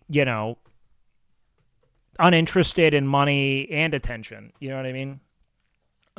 Second wave, more attention. Third wave seems to be a lot more, financially minded. I mean, there are a lot of waves, but it's just become general celebrity over time. You know what I mean? Like, that's kind of the premise I'm trying to communicate. Every day after. Yeah, but, I don't know, I'm trying to find, like, a funny clip of this guy. And the party don't stop now. I done throw the pressure, I'm soaking it up. Water on my neck, yeah, it's sucking it out. Bitch, I love a shit. Which one are you? I mean, I'm someone who just met streamers and then started streaming at their request, and I liked it. I'm probably closer to a first wave streamer in how I feel about streaming. I find the money to be uninteresting past the point of it meeting my needs, which is probably like a few grand a month at most. So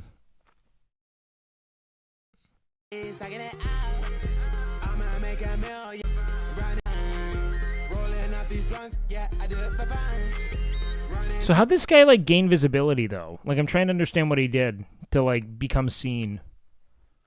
I wouldn't vote for him because his audio mixing in it's very loud. I'll agree, but I just don't know what he did. He's him.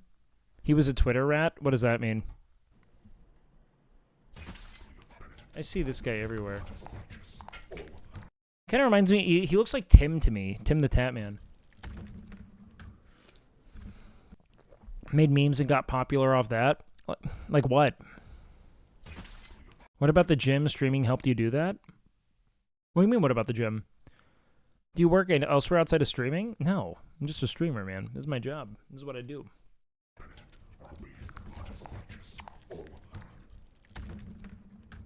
This guy is so big, like, as a streamer. Like, his actual scope of visibility is insane. I see him at, like, 60,000. No, I'm not saying that he's a big... I'm not saying he's... No. Fucking grow up.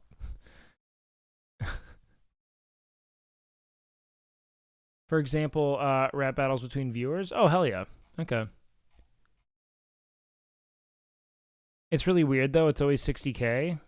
What, are you saying you don't believe it? His chat's active as fuck. Most streamers have a set point they idle at, you know what I mean? That's literally a joke he makes on stream. What, that he's fat?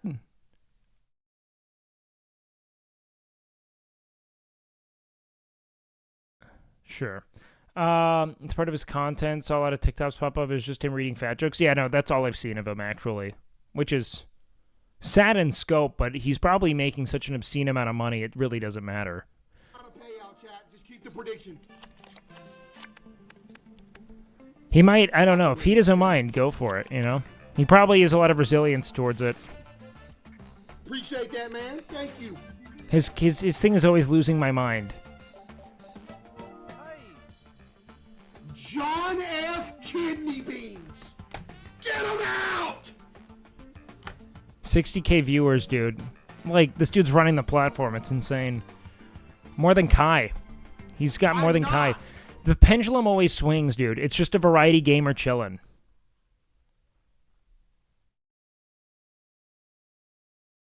Insane.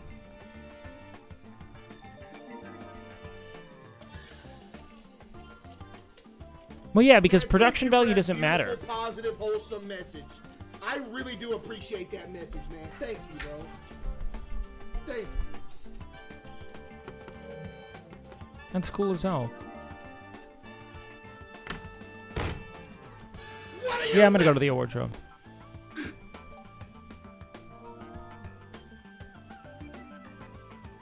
Victor Wim Bananas. Yo, I'm about to cut the stream. The stream's about to get cut off. Yeah, all he's doing is being loud. I agree with you, Lito. Not to say it's not funny what he's doing, but like, why? Where's it at? Loud equals funny. Where's it at?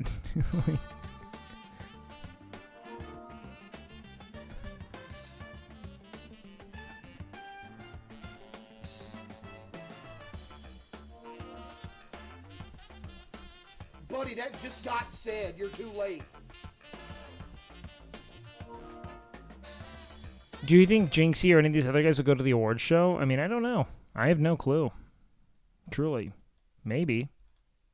This guy's just, he's such a big streamer out of nowhere. Like, that's magnetism, bro. That's insane to me. Like, just really insane. Most popular clip was like 38,000 views, dude. Yo, that almost killed me. Ah!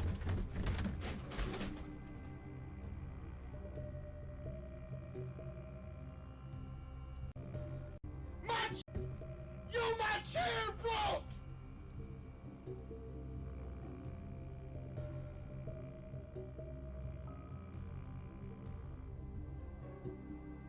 Yeah, it's overreaction, a lot of chat interaction. People like that they can interact with him this way. Yeah, no, I mean, that's the whole premise of streaming. It's built in large part on chat interaction especially, but it's hard to say, like, I don't know. Yeah, being loud and overreacting, like really being boisterous is probably the best way to build a following for most people, 100%.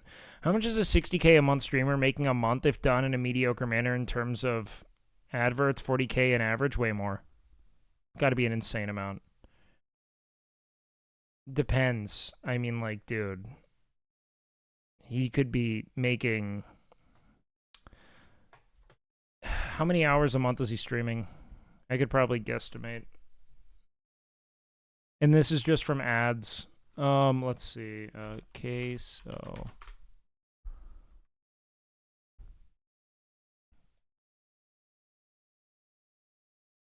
95 hours, about 120 hours.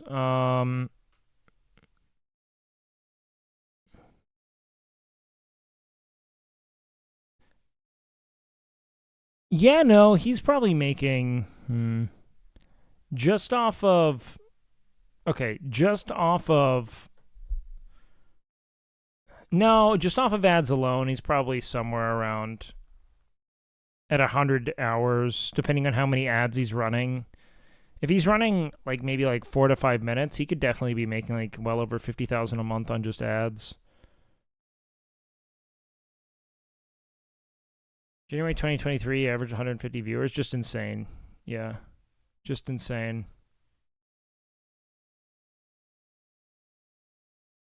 Just an insane growth. I mean, that's a true breakout star. But, I mean, the same guy, Jinxie, is really kind of one and the same there. I mean, it sucks that Squeaks is probably not even going to be considered comparatively. I was a videographer at the time. I had just transitioned out of modeling into doing photo and video. This guy's nuts. Very big streamer. I don't really know what he does, though, either. Just kids being kids, man. Right hook! You think that, you truly just got to get lucky when it comes to breaking out like that?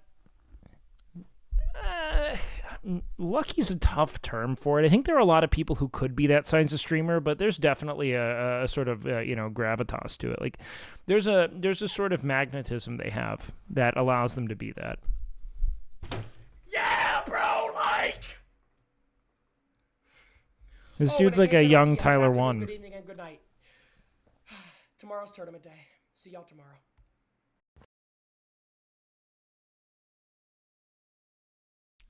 No, the only way I'm streaming is as I see valid, you know what I mean? Like I'm trying to be as much myself as I can be so that I don't find myself ensnared in a job I loathe performing a person I'm not, you know what I mean? If I wanted to be like this, I'd fail, you know? I might grow briefly, being like loud and boisterous and really trying to bring attention to myself, but I'd fail eventually because I couldn't sustain it. I'd probably bring enough eyes on myself to grow faster than I'm doing now, but I'd rather just kind of sell you guys on the person I am, you know what I mean? Yeah, exactly, Lito. If I were younger, maybe this would be more valid, but I just don't care.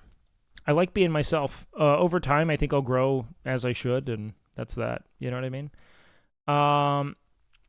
But yeah, I mean, I think there's time to be funnier. You know what I mean? I'm just a very focused and like intense person. I'm funnier with people. I make more jokes. Great beer from luck. I find the harder I work, the more I have of it. The cringe saying goes, no, I mean, luck isn't really you don't really work for luck. It's a lot of both. I know better streamers than myself who've put in more effort and seen less success. The reality is that you also have to have a sort of talent and magnetism and, also help, I have noticed the loud high viewership correlation. I'll show you.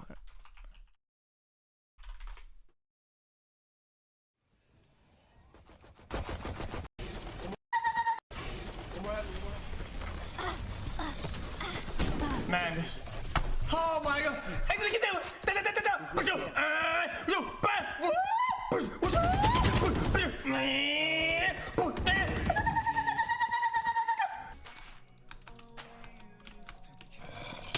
Stop it! Next time you play GTA RP, please only refer to the cops.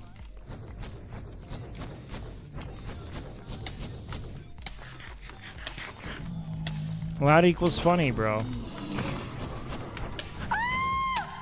It's big. It's what people want. It's just more intense, you know what I mean? I just can't be that. I just can't.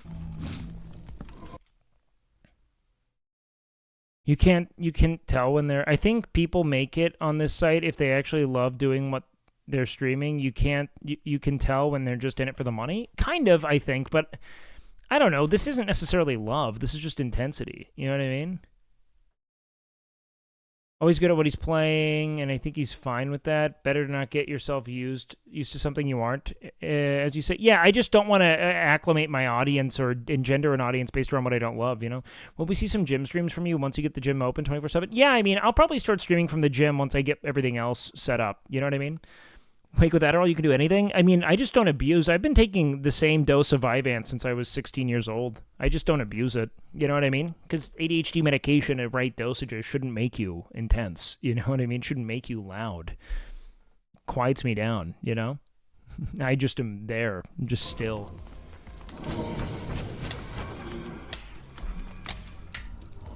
Whatever you do is just experimenting. And come back. Like Miz, he tried all the approaches, and at the end, here he is. I've thought about doing more. I've thought about trying to be more intense with how I stream, just being like, look at this shit! But I don't know. I don't feel like it comes well from me. You know what I mean? People love this shit, though, from X. That's the shit from him. I mean...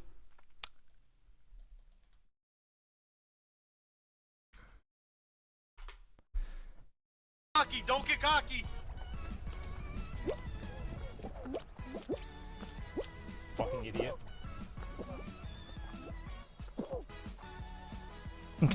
I'm convinced all streamers are on Vyvanse.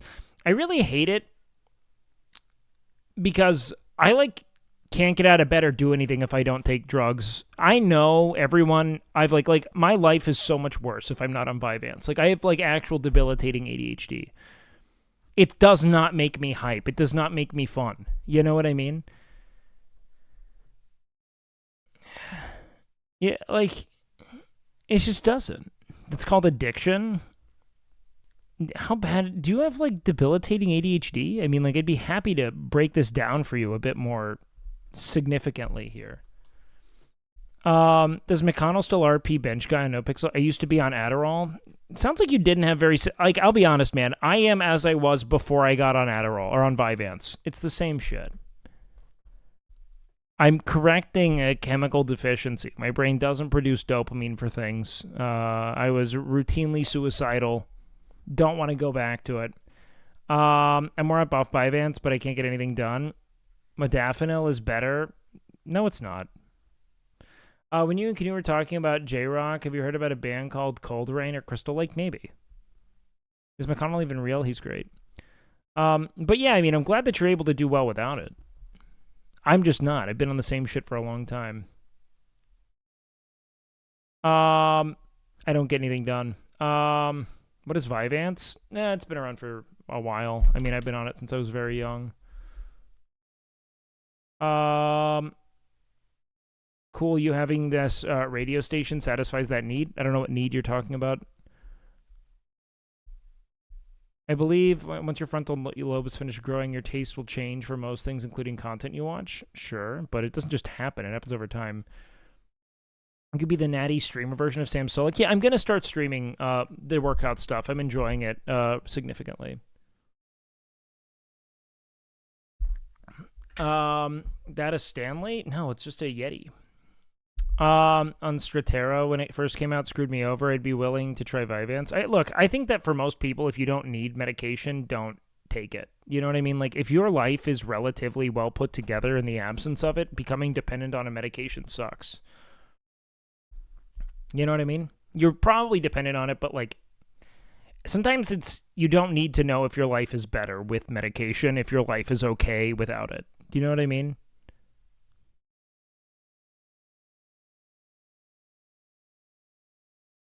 For fighting arc of the gym, I think it's actually peak. I don't really want to do much fighting, to be frank. Even with medication, you need skills to cope anyway, 100%. On the other hand, if you've been thinking you need it for 5 to 10 years, make the appointment, sure.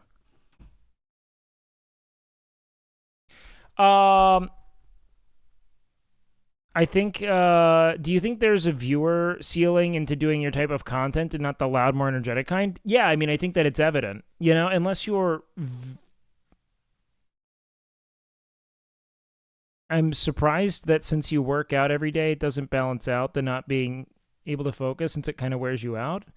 I mean, it's not that I'm hyper. I can't focus on things. My brain doesn't want to do things.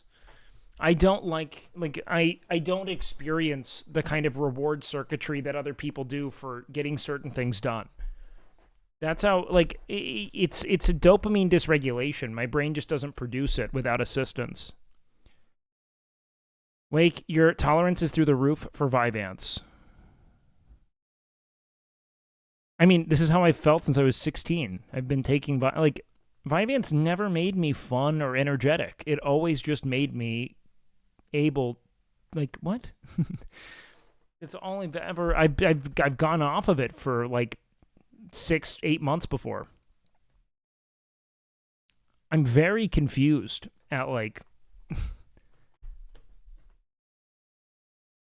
I've been at my dose for a long time with no concern.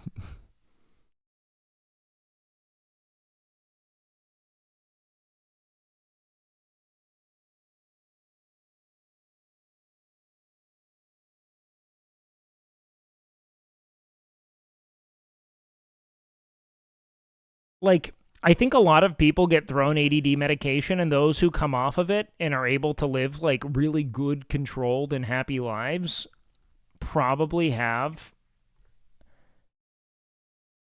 a lot less of a neurochemical issue than you might think. Not to delegitimize you, but I would love to have. I've tried going off my medication. I went off it for like 8 months in 2019, and I was not good. I have tried this shit. It was not a good thing for me.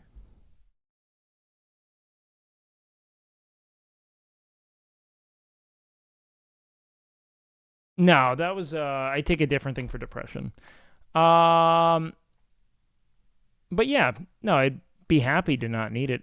You think since you've been on it so long now, if you stop, it's a mind thing because it became a part of your routine? Maybe? I don't know. Anyways, back to this. Alternative, like cutting it in half and breaking blood cycles for 6 months, etc. I heard it's good. It could, yeah. Do you think you will ever grow out of it?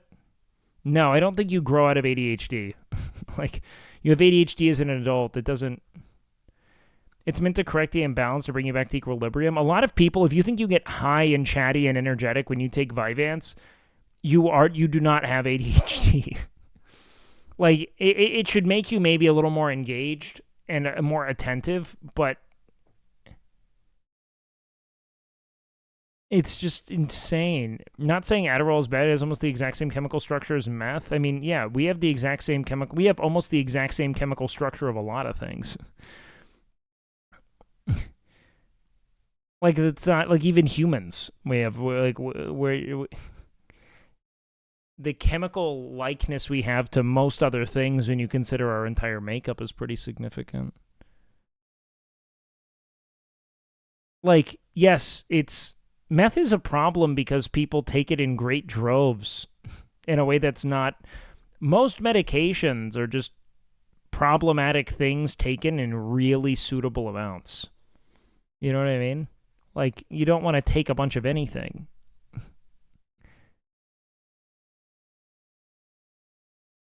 Don't get me wrong, man. I'd love to not have ADHD. I'm not here evangelizing I tell most people who come up to me in like their 20s and 30s trying to be medicated who live productive lives, I tell them all the fucking time. Maybe don't.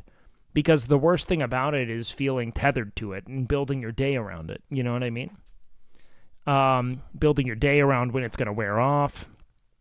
Building your life around when you need to have your medications refilled. It sucks. I recommend people don't all the time unless you really do need it. And some people do need it. I could not live a productive life without it at this state. I've tried. No way. Fuck! Fuck! Fuck! Fuck! No! No, dude! No way! Fuck! No! You think Miz needs it? No, not really. I think that Miz, I don't think Miz really enjoyed school. I don't think a lot of people like school, and when they don't focus or want to get shit done, they get medicated. Miz's ADHD, though, his is pretty mild. He's, like, very focused without it.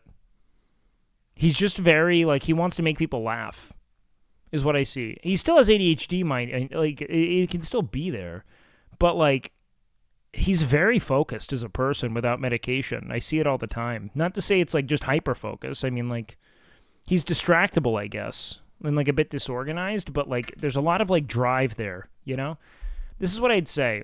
I think that if we categorize ADHD as dopamine dysregulation, that doesn't necessarily mean you don't have focus, but it is to say that he maintains focus routinely, a lot more than I could growing up, or could today. But yeah, distractibility is a big thing.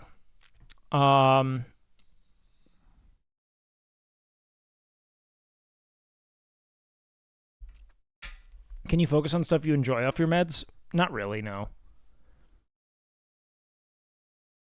What'd you have to do to get prescribed Vyvanse? I sat in a room 2 days in a row and did a series of tests with a psychiatrist.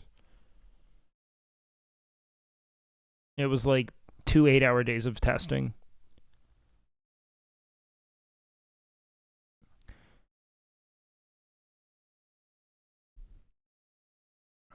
I don't know. I've got a lot of shit with my brain. You know what I mean? It's not worth actually considering beyond that. Like, my brain isn't strictly meddled with ADHD. You know what I mean?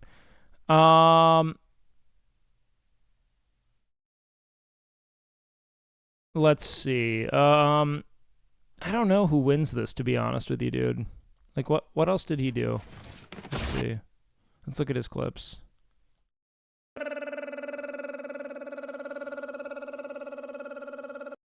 At the door and you win the round. That's it.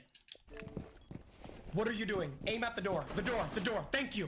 No, like, don't get me wrong. Like, I definitely think that I could probably titrate off of medication over the next year or so. I mean, maybe I'd try it. I've been on it for so long, and so much of my life is built around the person I am on medication that it's a massive thing to just rip off like that, you know? Why are you swinging? You're aiming with your cock. You have the worst aim in America. Why are you swinging? This is a Tyler One Loudest Funny streamer. Back down and give up. That was ass! Holy shit, man! Very hard to convey because it's such a normalized and memed culture thing, but people who have... Well, the worst thing is that people just abuse the ever-living fuck out of ADHD medication, and there's a lot of misdiagnosis because regardless of whether or not you have ADHD, medication helps you be more focused. It helps you be more presentable. It does. So everyone thinks that people with ADHD who would, like, you know, sooner kill themselves on the basis of how difficult it is for them to accomplish anything in a given day. They think that they're one and the same with the people who want to get an A in algebra and, you know, have more fun at parties. And it's very upsetting, you know?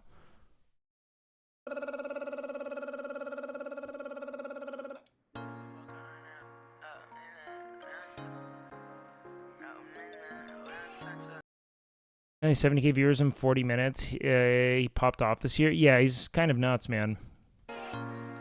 Come run the money up with me, friend.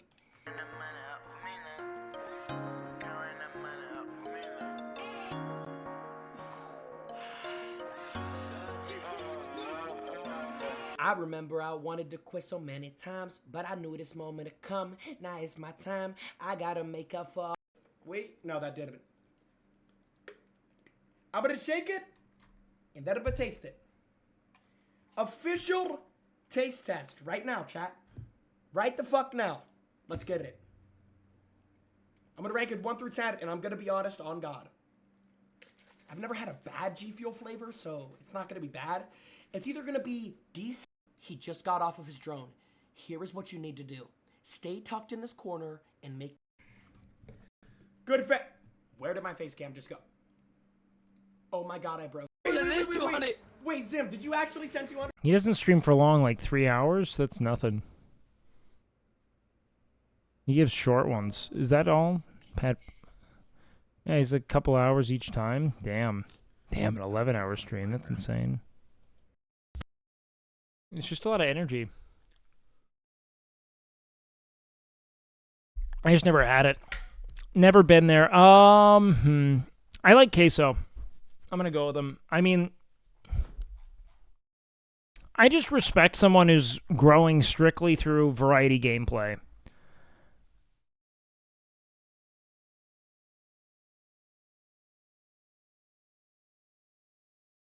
Like, didn't even watch Squeaks. I know Squeaks. I as much as I love Squeaks, I think Squeaks is probably one of the most entertaining people on the platform. These guys have, like, become the new, like, biggest streamers in the world in, like, a year. You know what I mean?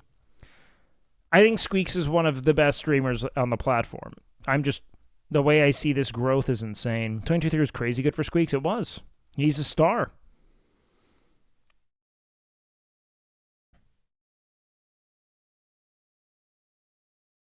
Biggest, but are they the best? Yeah, I mean, not really, no. I think Squeaks is probably the most entertaining streamer on the platform. I've said it many a times over. A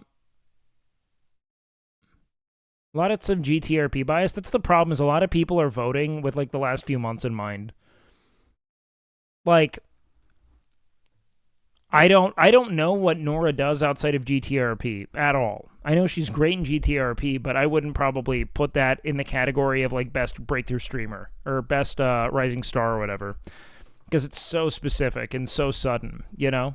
I'd consider someone with more of like a breadth of works, you know? She's a Rust streamer. Yeah. Jinxie's breaking through from a dead game and to pull those numbers, though. Yeah, it's super impressive. Kids also know Jinxie, you know what I mean?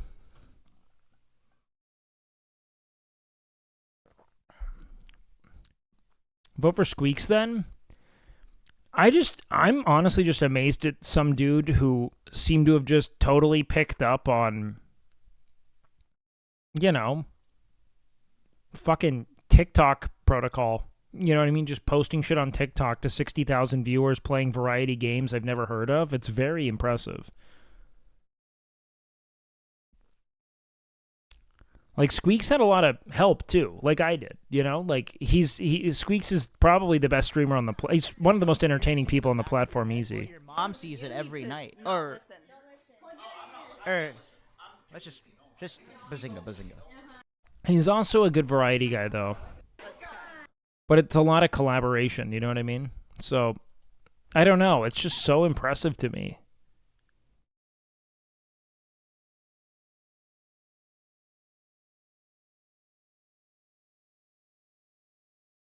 I don't know. I'll go with Squeaks. We'll do a nepotism here. But I think that, I mean, Squeaks is also, I think, only in this category. Those other guys have Streamer of the Year, potentially. Best VTuber. I'm going, I love Fillion, but Iron Mouse is also crazy talented.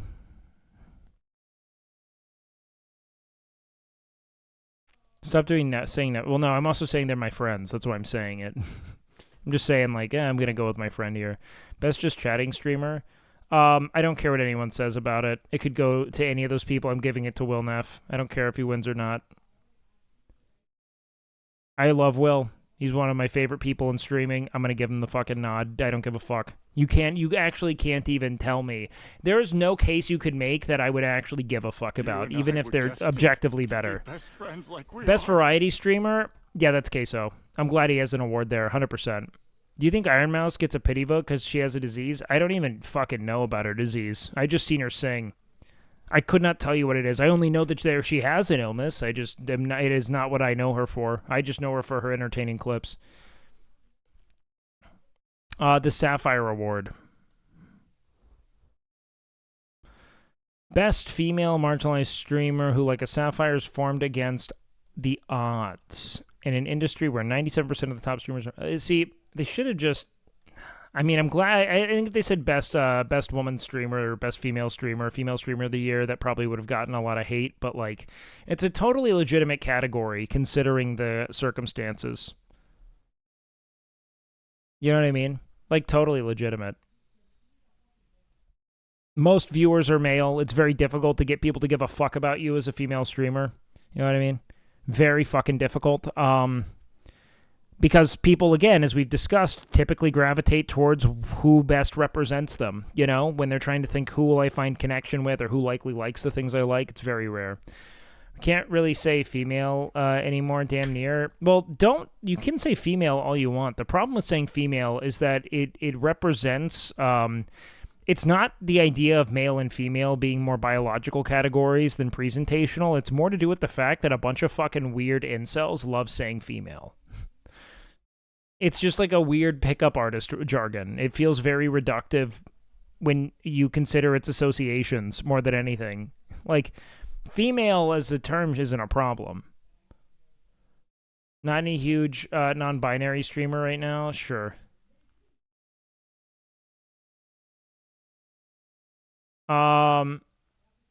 Lydia Violet is hilarious and works very... I know Lydia. I see her clips all the time. It's typically someone, they'll do a TTS that has some kind of vague innuendo to it, and she'll be like, what? I've seen it. Only difference from woman that it's supposed to include girls, like underage, sure.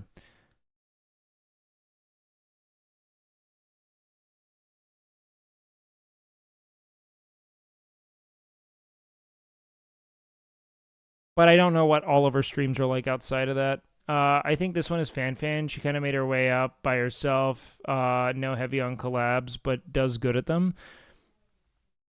I think No, that's a dumb thing to, not to like denigrate it, but like, no, she didn't. Like, none of us did. She's just as much a product of the people who have supported her and platformed her as anyone else is. Like, all of us are, top to bottom.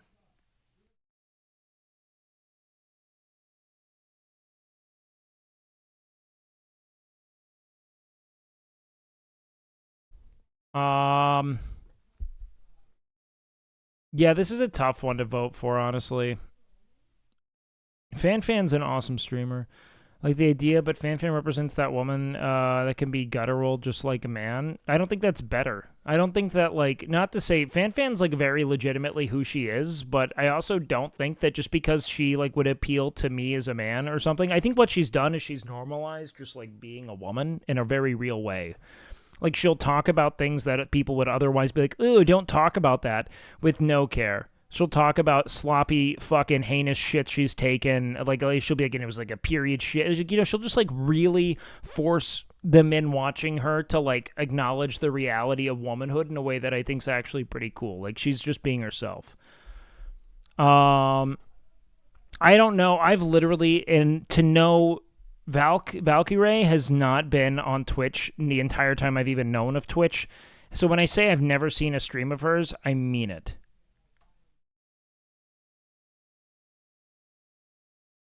I actually don't know what she's done.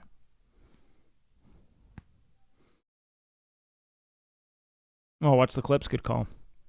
Okay, then we do this, and then The only thing I know is that she got like Twitter canceled for saying for real, no cap on a stack, which is maybe the dumbest thing I've ever heard someone get upset about. Like, it's not just like colloquial, like youth jargon. Like, quick, go back to the ship. That's a big, cute doggy, man. Holy shit. Whoa! Ow. Why'd I drop that? Okay, never mind. Why am I critical from that?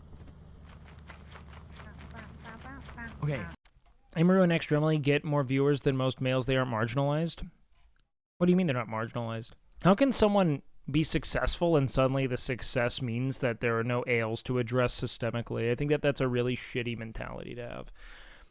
Yeah, there are a lot of women who, through the ways in which they position themselves and how they interact with their largely male audience, who can still achieve success. That doesn't mean that their womanhood isn't something that punishes them in comparison to male streamers. There can also be advantages, but the advantages are largely to be mined from placating to men. So I'm not a fan of that rhetoric personally. Okay, Myung. If we don't have enough, check the emergency exits. I'll just put things out there. Okay. I'm going back. Fuck, I'm going. Where? Oh, shit. Oh, where are all the items? Oh, fuck, Oh, I can't jump. What? Oh, just drop the items, man. What are you doing? Okay. I'm gonna charge this. Okay, wherever you were at, it was. Every single woman gets sexually harassed. Yeah, no. And then they leave and they go get sexual. Women's life, regardless of whether or not you even see them as traditionally attractive, is essentially just a bunch of people sexually harassing them over extended periods of time. It's all just being the subject of male conquest and conquest in pursuit of, like, making other men impressed with your sexual magnetism. It's all so dumb. It was empty. Oh, shit. Maybe I go main entrance then? Yeah. Alright, I'm on main entrance. If I say there's an item, there's an item. Will that ever change, you think? Yeah, over time. We're already watching it change. It's happening less and less through youth culture. There's a lot better awareness of it. A lot of it's just people feeling as if, one, there's like treating people not like quote-unquote humans, but like actually encouraging like the engagement of men and women for reasons other than sex or romantic pursuits, which is super valid and does happen elsewhere. But I think that I like the fan route. I want more crazy female streamers. Just break the mold, sure.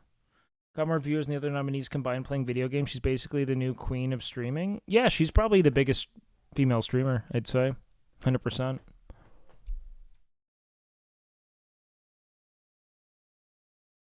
I'm not gonna lie, whoever chose all these clips for the awards this year were a lot of bad ones. It makes sense. No, I agree. They were a bit off.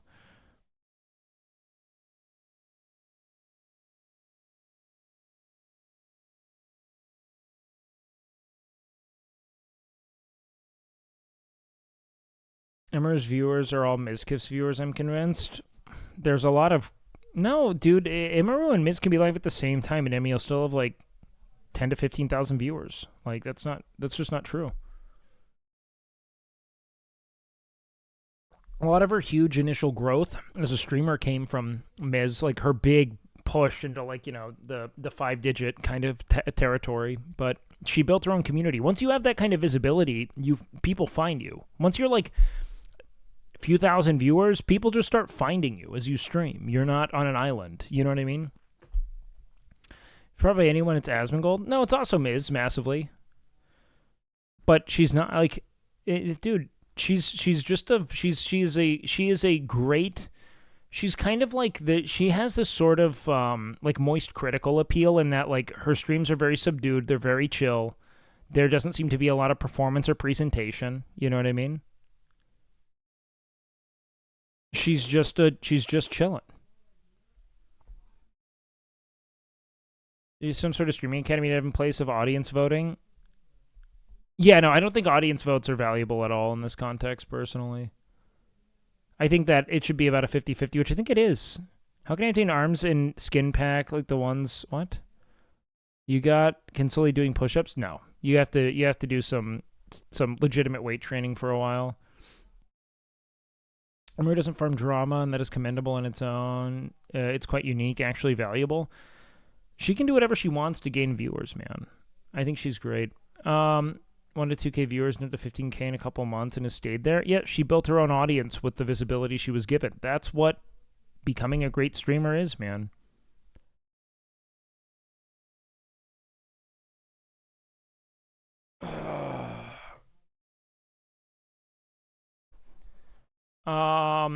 Let's see. What's FanFan's clip? GTRP. It's blowing up my skirt. It feels delightful. What'd you say? Fiona's so great, man. Those beef curtains are just flapping away. Oh.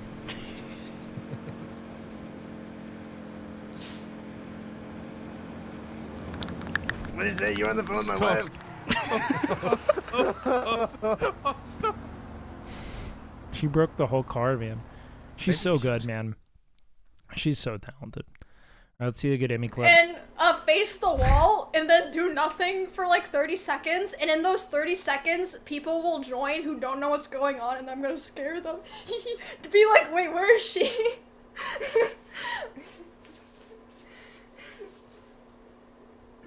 Oh, you're right there. I mean.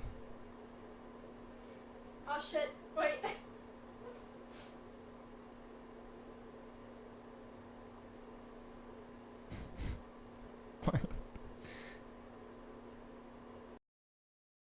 What? Okay. Oh, shit. What do we have here?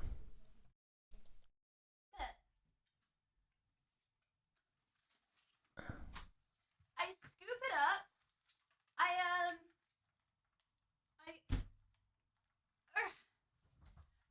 And then I look through and I try and find the little port that I need, and I'm like, oh, this is the port. And then I spend like 10 minutes unwinding all of them.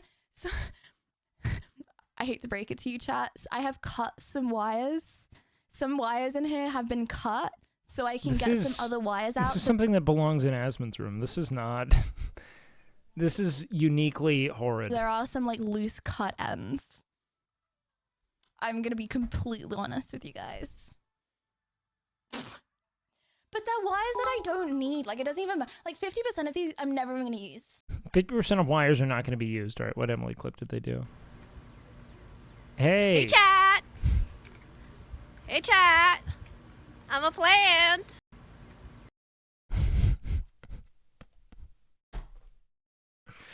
And I just chucked fucking water balloons at this chick's head, man, the rest of the day. I'm not going to vote on this one on stream. I had too many friends there. But I can make a case for all of them. They're all great streamers, man. I don't think I can vote for it there. I had too many friends. I feel weird. League of Their Own, Big Boss Bose. She does mostly true crime from what I remember. Hitch is nuts. Cardboard Cowboy. I don't know if I know who this is. Have you ever seen a grown wizard naked? No, but I've seen a naked wizard groan, if you know what I mean. Yep, sorry. Have you ever? What is he doing? Oh, he's live now. Shit. Hold on to me, twerk. Oh, eat shit, you stupid shark. You absolute clown. Why isn't my guy going up? Oh, shit. dude! Of course a rocket. That's alright, he's dead. Get He this is dead, he is fucking dead. rocket out of here, man. What they do for bows? Yeah, that guy's great. You don't feel any pain? Nope. What's I this? don't Is that a feel robot? any pain. It's one of the things that makes me different from humans. But even though I can't feel pain, it's still important for me to be careful and make sure that everyone around me is safe. Ah! I'm just kidding, Moxie. Phew.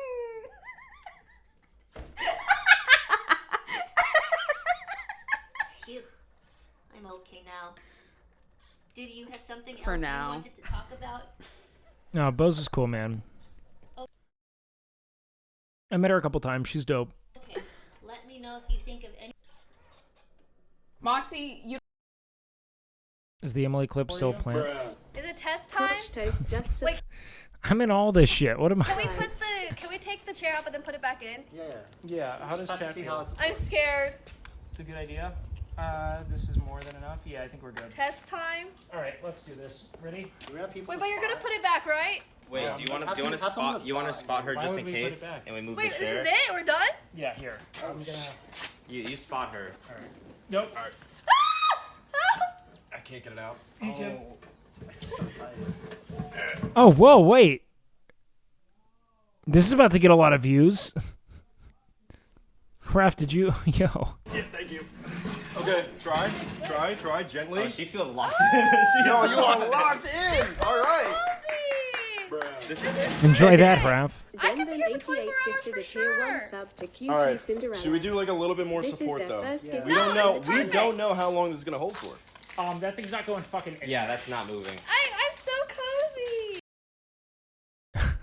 That's so funny. Am I in other clips? I didn't even check some of the others. Is that why people have been saying I'm in all the clips?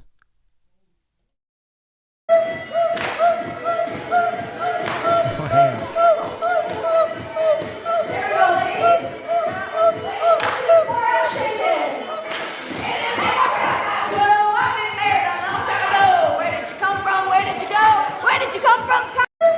Fucking sound like she was. This looks like she's being forced to perform, and if she stops, someone's gonna like kill her dog. Peach does not look like she's. Where did you come from, Ganaya? Where did you come from? Where did you go? Where did you come from? Ah, again. They're off. They're off. They're off. Okay, fine. I'm not in this one. Well, Oh, that's what she told Canute to kill himself. Then the OTK clip was me. Attention is sufficient enough for this book. They're so From good, Ingdom. dude. Indem bought you a gift? I don't want it.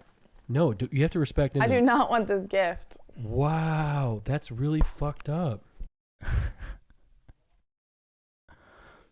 That's so wild, man. I miss Milena. We all do, man. What's her best IRL stream? Oh, God. She did so many dumb things, man. It's her power. She just does dumb shit and doesn't stop. Dumb shit into dumb shit into dumb shit into dumb shit. It's just a constant conveyor belt of more stupid things, man. What did they pick for S-Fans thing? Oh, God. Huge shout out to the mobile viewers.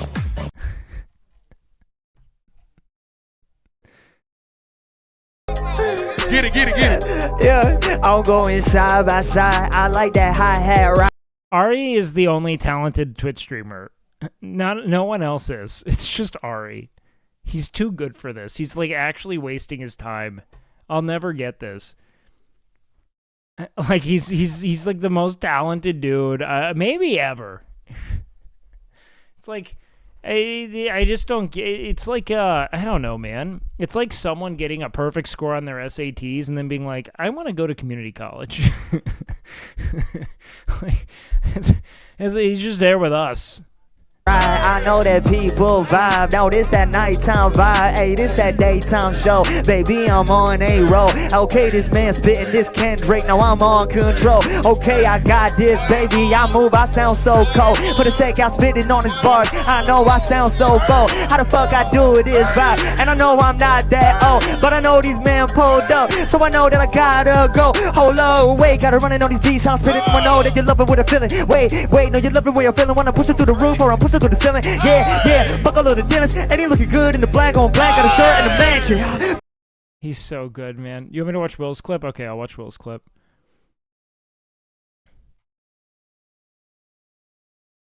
Quit. If you got a parent telling you, I think this is maybe one of the funniest things I've ever heard. Kill them. If you got a spouse who doesn't see your potential, poison their food. If you have a child that's taking up too much of your time to get to the gym, put them in their baby seat incorrectly and get into a car crash. Because nothing's going to stop you from...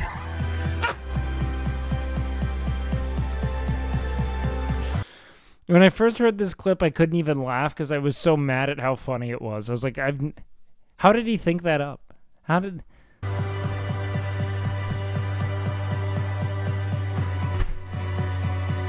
Like, what the fuck is he doing? How did he do it? How did he come up with it? That's all I could think of. Will's him, man. He just is him, you know? Subscribe to WakeWilder. I love this guy, man. Yeah, thanks, man. I appreciate that. Yeah, subscribe to me. Every now and then I'll say something that'll kind of make you chuckle and blow air like out of your nose, and it'll be good. Okay, Gamer of the Year time, boys. Okay. I don't want to watch clips of this. It's got to be Shroud. He's the best gamer of all time. Streamer of the Year, Iron Mouse, Jinxie, Kai Cenat, Quackity, or Queso. Dude, Shroud is just synonymous with being a great gamer. Washed. He's still the guy. I mean, like, it's just not going to go anywhere. You know what I mean?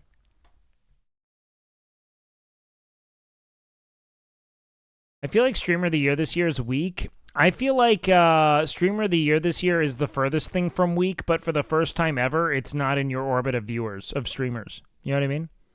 There's just no nominees for us because we're not really streaming in the ways that are finding new audiences. That's it. These guys are all averaging insane views.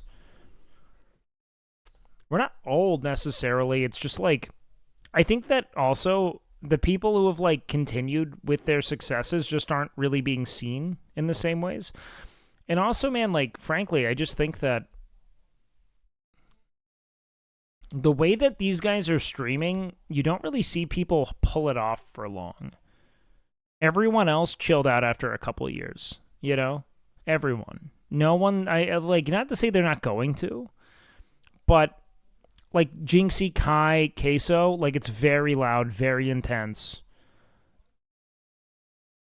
And like kind of stressful, you know what I mean? A lot of people, they push it pedal to the metal until they can't anymore and then they slow down. But also, here's the other thing, man. There is nothing worse for a streaming career than a steep incline. And it's something I witnessed a lot with like Camp Canute and other things where like not only is it psychologically distressing, but like there's this sense that if your peak is higher than you can sustain,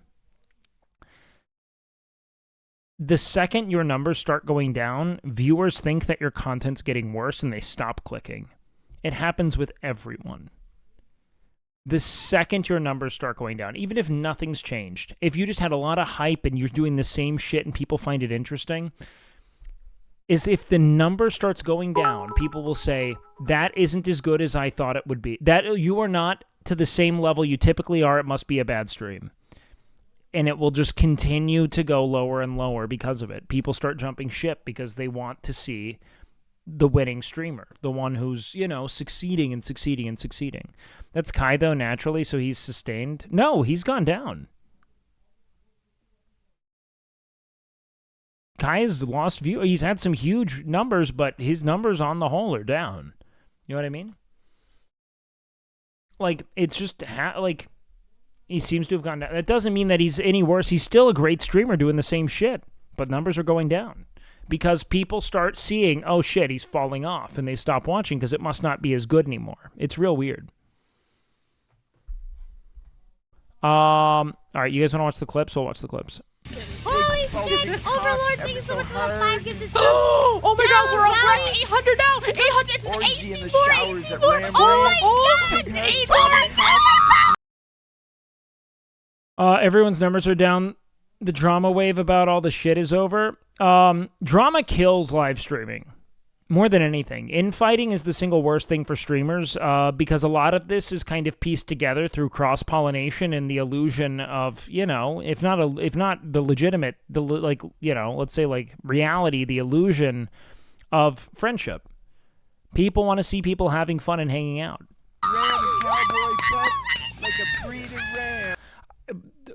Hot take, I don't think that these clips are ever cool. Seeing people like break, like, because they're making so much money, it's like you know, not to say that this isn't like an awesome moment, but it's like, I don't think it's entertaining to watch people like cry because they got gifted a lot of subs or something. You know what I mean? That's not them being entertaining, you know? Wasn't this related to Charity? They think this was her, no, breaking like the all-time female sub count.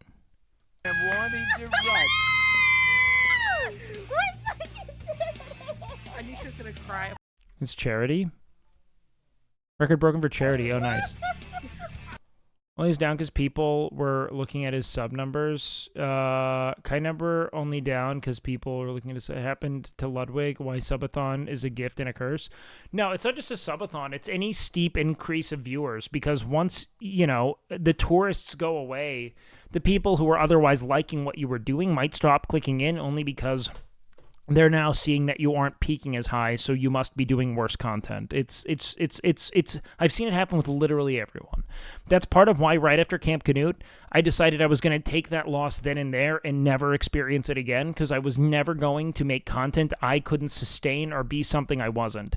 I was going to make almost as boring and true to myself content as possible, so when I grew, there was nowhere for those viewers to go. They either liked it or they fucked off, but there wasn't going to be, like, you know, a week where I burnt out and I started seeing a decrease in viewers and then it snowballed. No, I'm only ever going to do what I can do because I like it, you know? And if you like it too, then that's my audience. We already know you're gonna cry. Here you go. Here's the audience. Here you go. Here they come.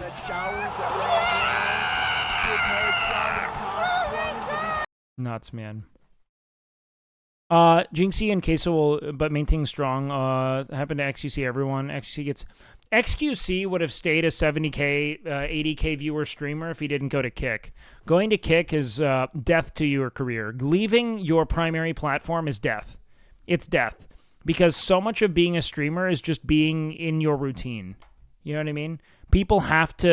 You have to be a part of people's routine. If you start leaving the platform, they stop seeing you, you're not on their mind anymore, and you lose those people who they started watching someone else. That's part of why I'm very consistent with my streams. In what I provide with content and what time I go live and when I have to. He took that 100 mil and said, fuck it. I think anyone would do the same. It depends. Leaving your primary platform will absolutely eviscerate your career. Now you just have to decide whether or not it's worth it. You know what I mean? $100 million makes you do that? Yeah, I don't think it really matters. Who is Ludwig? Ludwig is a great example of someone having such a tremendous presence on their alternative platform that it doesn't matter. told you that I never would. What the fuck? I told you that I never would.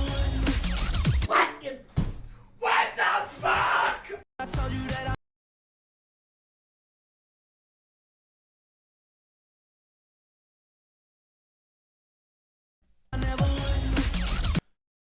Yeah, Ludwig's amazing at planning events. It's just not what I like out of streaming. I like the extemporaneous back and forth of streaming. If I wanted to do events, I'd do YouTube, probably.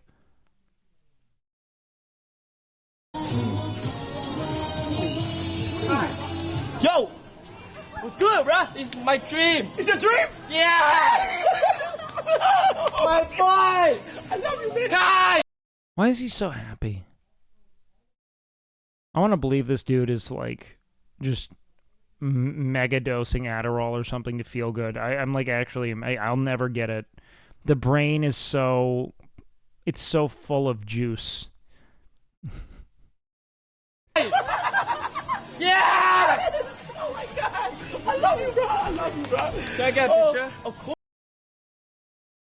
He's just happy. bro!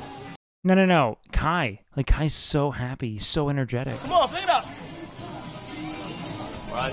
Yo, we got motion in Japan!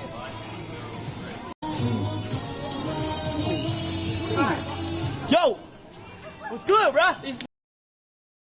It's just wild.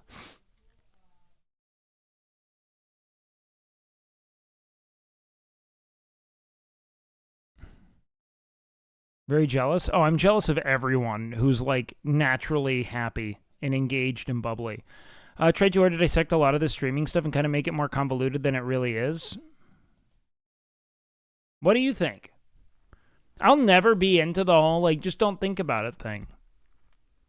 Like, I like thinking about stuff. I don't think I overthink. I overthink things involving decision-making, but I don't think I overthink systems and patterns of, you know, behavior in consumers. It's a very real and legitimate thing. Like, what I'm explaining to you, I think, is pretty well-founded and something that you'd find in a lot of other instances beyond just what we're doing. Like, I like talking about shit. You don't have to like it, too, you know? I like thinking about dumb shit. You don't have to like it, too. SMP is the very first multilingual Minecraft server that utilizes real-time translation, and it is live on the server right now. Hey everyone, my name is Quackity. My entire life I grew up in Mexico, where I spoke Spanish and my life was heavily influenced by Latin American culture. And as I grew up, I started making content in English because I was so enthralled by the language and the different cultures of the people who spoke it. Because of this, I am fluently bilingual. I speak English and Spanish. Yeah, he brought him to the US. It was wild. I saw that.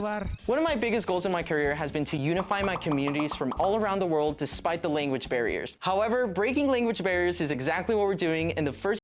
Make your own content, dude? Well, that requires a lot of work. Let's not...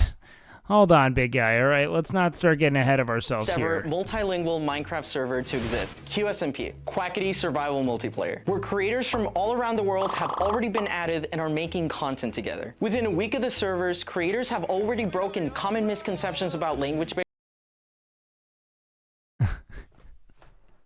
Is that your one note for the day?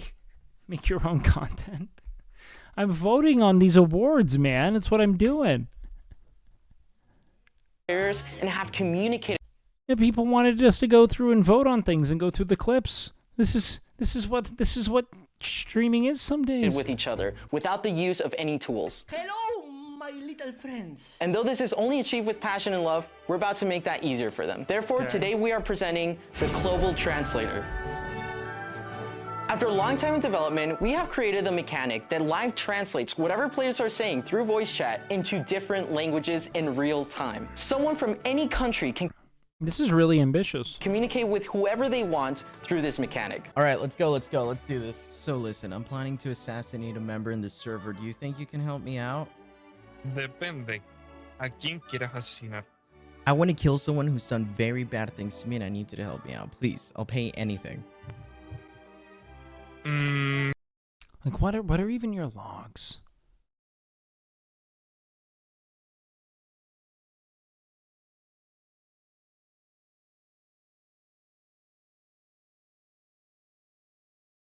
Let's look. Oh, dude, you've been following since pre-Camp Canute. No, you haven't. You're a post-Camp Canute guy. Had to look. You always gotta check.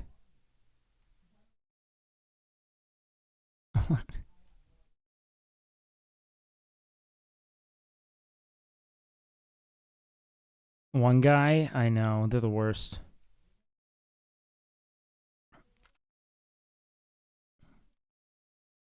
No, he's a politics Andy. He probably just wants me to talk politics. Está bien. Quiero $10,000. What? QSMP is the very first multilingual Minecraft server that utilizes real-time translation.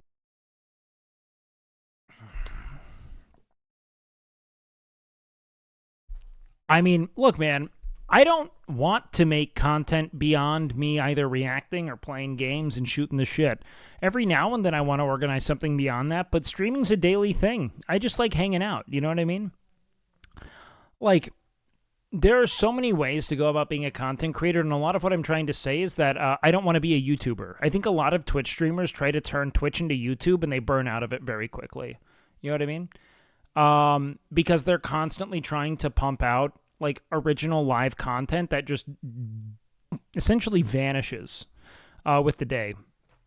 I'm here to chat. I like talking. I like doing RP. I like fucking around. But when it comes to like, I don't know what making content looks like, in a lot of contexts, I'm not a big fan of putting myself at the center of things with people.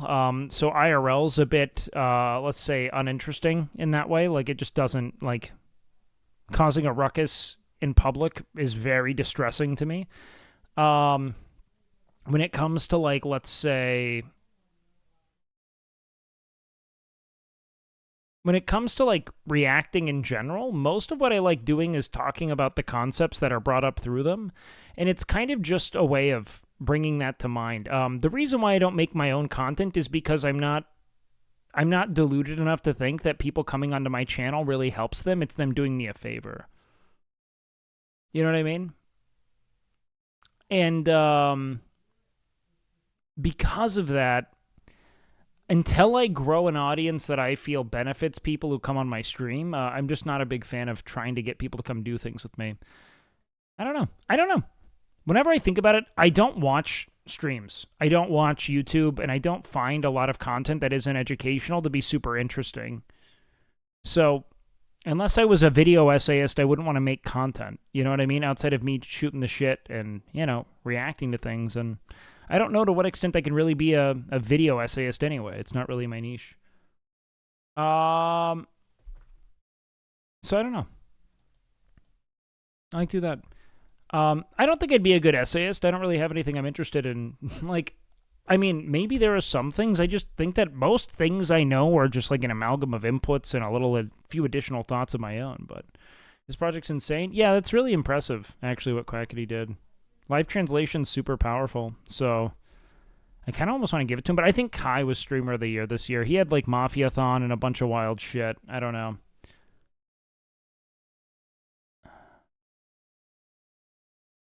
I think you have the tism.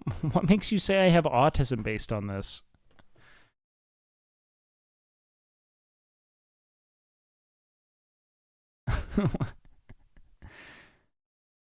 Kai just had a huge year. He did a lot of cool shit. I meant for being an essayist. Oh. So you're saying I'd be a good essayist because I have autism? How do you step outside of your comfort zone? How often? Not frequently anymore, to be frank. You did score high enough? I scored more than high enough. I scored into strong evidence of autism. I like your content, specifically because it isn't loud and stressful 24/7. I'm not a 12-year-old on Mountain Dew. Chill is cool, too. I like what I do. I mean, I do what I would be doing otherwise. You know what I mean? Now, not to say that there are plenty of other things... You could have popped off with a dissection of the Manosphere Red Pill shit in video essay form. Yeah, but I don't know, man. Yeah, the Lil Nas X stuff. Look, I'm just trying to think of who had the best year here, you know? I would vote for Iron Mouse because the headline of a VTuber winning Streamer of the Year brings the right energy. I'm not really thinking about that. Yo, what up, OT? Thank you for the raid. To me, a variety streamer will always take it. I'm impressed by variety for sure, but Kai does a lot of variety as well. But Queso is like kind of like an old school streamer, and it's cool to see him have success in that context. Do you know what I mean? Of just like someone going live and playing dumb games. Did Hassan show up to the gym? No, I think that they ended up kind of caught up in a few other obligations. So it's not like he flaked. He just had a bunch of other shit going on. Especially with how much red pill shit gets snuck into fitness. But you have to think, a lot of why red pill shit is constantly at the forefront of fitness is because a lot of fitness involves, like, snagging those who feel as if they're insufficient. And it's typically they feel as if they lack something on the basis of sexual attention they're not getting.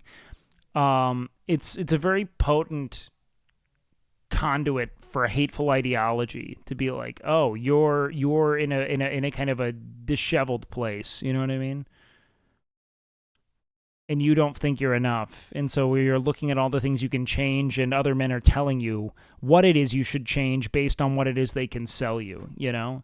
And I can sell you a dog shit cookie cutter bodybuilding plan that'll help mend your insecurities. I just think they don't. Like, fitness did not change any of my insecurities at all. The only thing that ended up really changing it is just giving myself more life experience, you know? I've been desired when I was very, very skinny, when I was chubbier, when I'm in this sort of like leaner state. Like, I've been in a lot of different places, and I've been desired in a lot of different contexts, you know what I mean? By different people sometimes, but like, I don't know, man.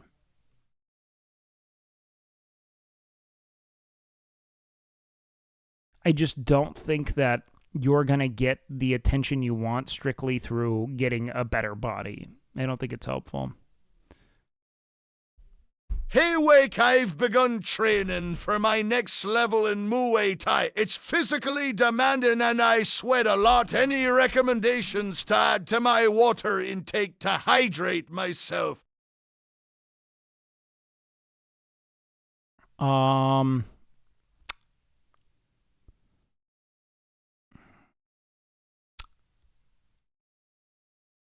You could put more water in it.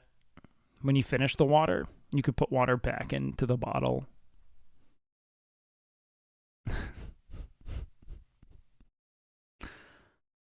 No, I mean, you could put some EAAs in there. There are a lot of just like hydration mixes out there that you could try.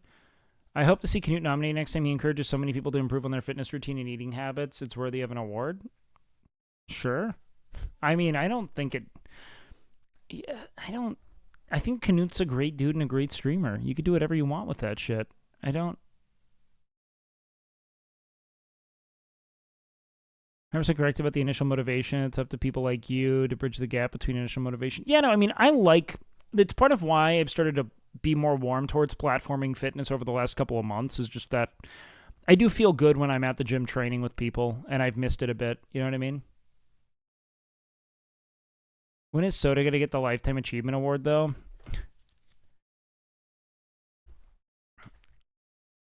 Rationale for berberine supplementation? I don't know. I don't supplement it. I haven't even looked into it. I don't know why Canute likes it. I think Patrick Tour recommended it, but I don't think you really need to care about advanced supplementation protocol. It's all pretty lackluster. But no, I really don't. I don't know, man. I just don't put a lot of... I think it's cool to be recognized for your successes, but at the end of the day, man, like,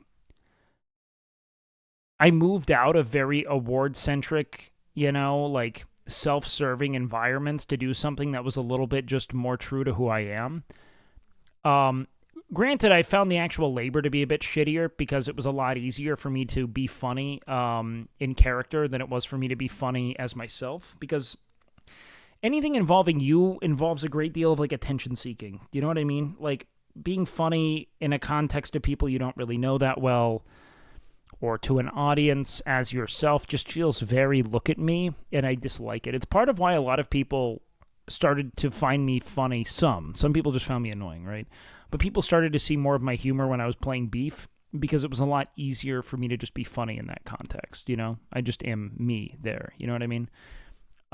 Because oddly enough, I don't feel like it's me who needs attention. It's like Beef in the context of the situation can add to it. It's just a different kind of rationale. Does it give my deadlift strength when all I have is a Planet Fitness near me? I mean, you're probably going to get weaker in the movement, but as long as you train all of your muscles in proper rep ranges, you'll be fine. Also, Planet Fitness has like good RDL stuff. You can do like just beneath the knee, like mid shin RDLs on Smith machines potentially.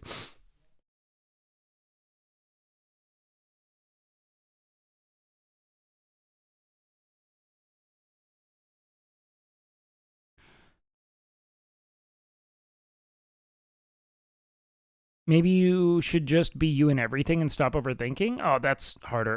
When I'm training Muay Thai, I'm there 2 to 3 hours and taking a bunch of water gets me nauseous from getting bloated. Oh, Gatorade's actually phenomenal at hydrating. Gatorade's very good at providing you both. Like, it's actually a phenomenal sports supplement.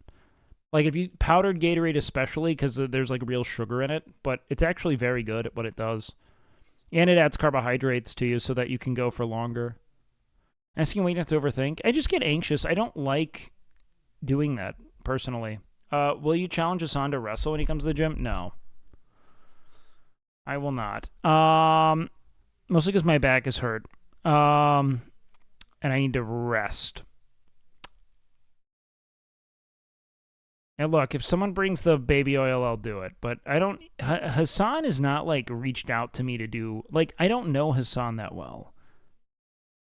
You know what I mean? Like, I don't even know if I'm going to be a part of that stream. You know what I mean? I'm going to go to the gym when I normally go to the gym, but, like,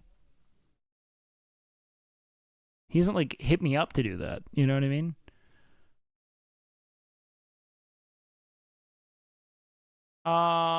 Chat with him, we like you. No, Hassan and I know each other. Like, we're cool. But, you know. When the 24/7 kicks in, will you do late night streams at the gym? I'm not sure. Like, I'll probably do some, but I'm not sure for how long. I mean, like, I still like my desktop. I don't want to stop doing desktop streams. You and Hassan are as similar as Asmongold and Hassan, which are like 95. Yeah, I mean, Hassan, Zach, Moist, and I all are equally prominent, well-known streamers who do the same thing, which is talk. That's what they'd say. They'd go, Hassan, Charlie, Zach, Wake. The Mount Rushmore of yapping, you know? And then Will designs the mountain, and we all have huge cocks.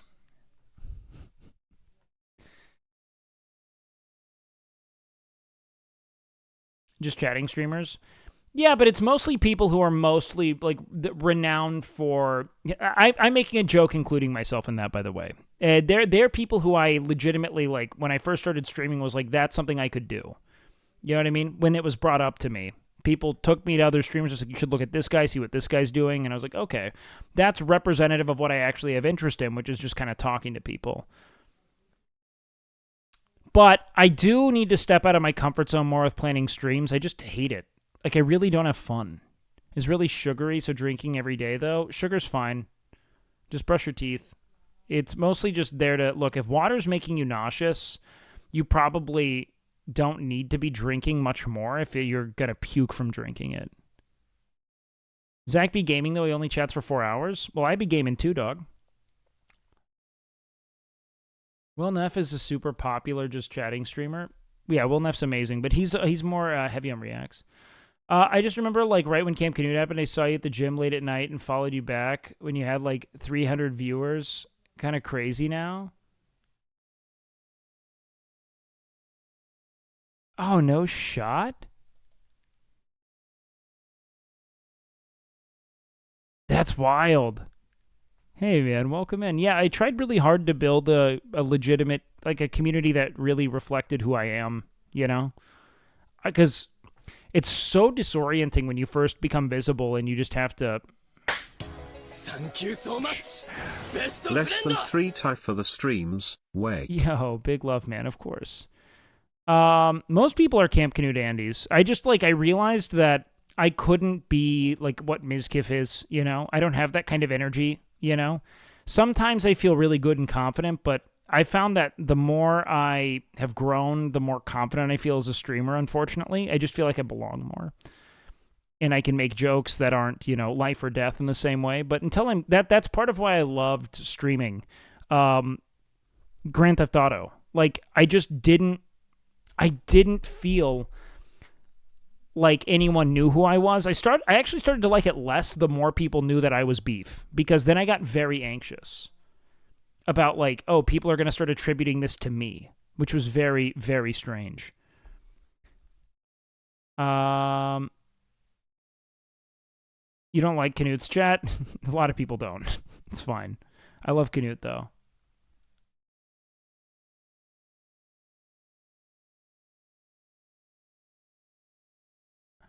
I don't know. I just, I don't feel like, I don't know. It's weird to get into. I have two different modes, and I have a hard time branching them. I'm either in, like, a very analytical mood or a very goofy mood.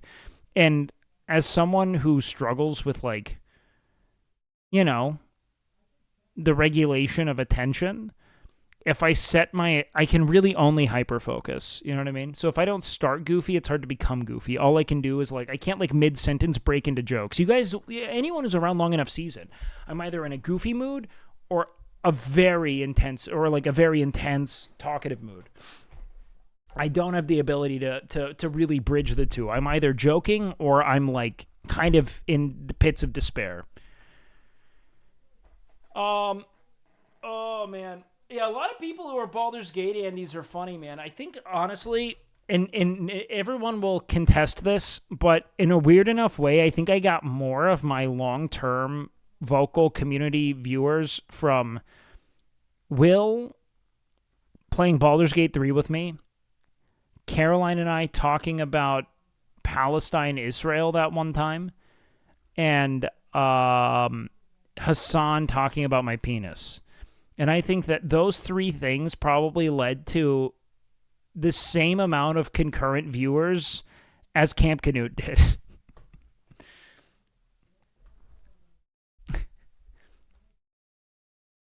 Miz is one of my closest friends, and but his community does not like what I do as much as, like, the Hassan, Will Neff adjacent communities like what I do.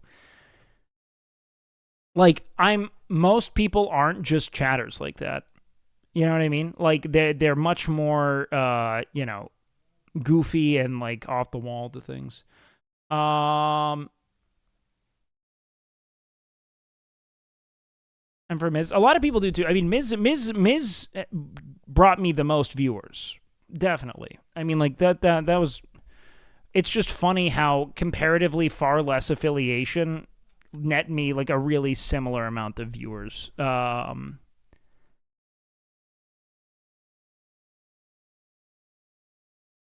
Let's see. Where was it? Let's see. So let's go with, where was I followers? Twitch tracker. Let's see. Where was I at followers? It's really funny. So I'll be honest. This is the real breaking point, was, like, right around. So when did this happen? So I was like, slow, Camp Canute, fall. It was like December was up. This was game day and stuff. And then I had this, like, how many followers was I at, like, right here? I wish I could see. Oh, wait, hold on. So let's go, it would be like mid-2023. Yeah, it was like August. I was like hard locked here for a while. So Camp Canute put me up to, like, 63,000 followers, which is a massive amount. But, like, since then, I mean, I pretty much doubled my follow count. I'm at, like, 120,000 now. And so much of that just came from hanging with Will that one time. That thought Camp Canute was cringe as fuck, but still discovered you. I think that Camp Canute was awesome, man. The thing that's amazing about it is just how many people felt legitimately impacted by it. I stuck around then to now was that you were really, like, one of those chill streamers I could watch late at night. Glad to see you. Hey, thanks, man. I appreciate that. The streams are kind of similar to, well, again, how I've always said it is that my stream is like an alt stream, but on my main channel. There's no real, all I'm really doing is chatting. You know what I mean? That's it. Like, I don't want to be a spectacle, because I see how being a spectacle affects people.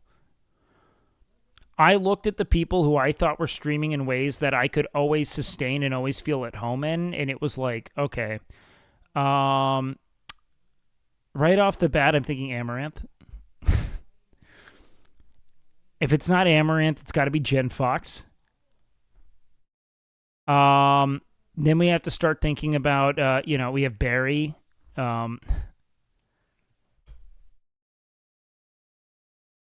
Schooled and what is that?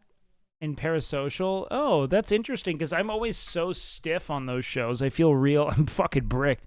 Do pals breed while you logged out? I'm waiting on some eggs, but yeah, pals breed while we log. I'm gonna go in and I'm gonna start breeding. I got a whole. I hatched some nuts eggs. So yesterday, all I did was play Pal World because I just wanted to not stream and go to sleep. OTK Game Day is actually the thing that brought a lot of people to my channel because of not my gameplay, but because of my announcement. Announcing was the first time I think a lot of people ever heard me tell jokes.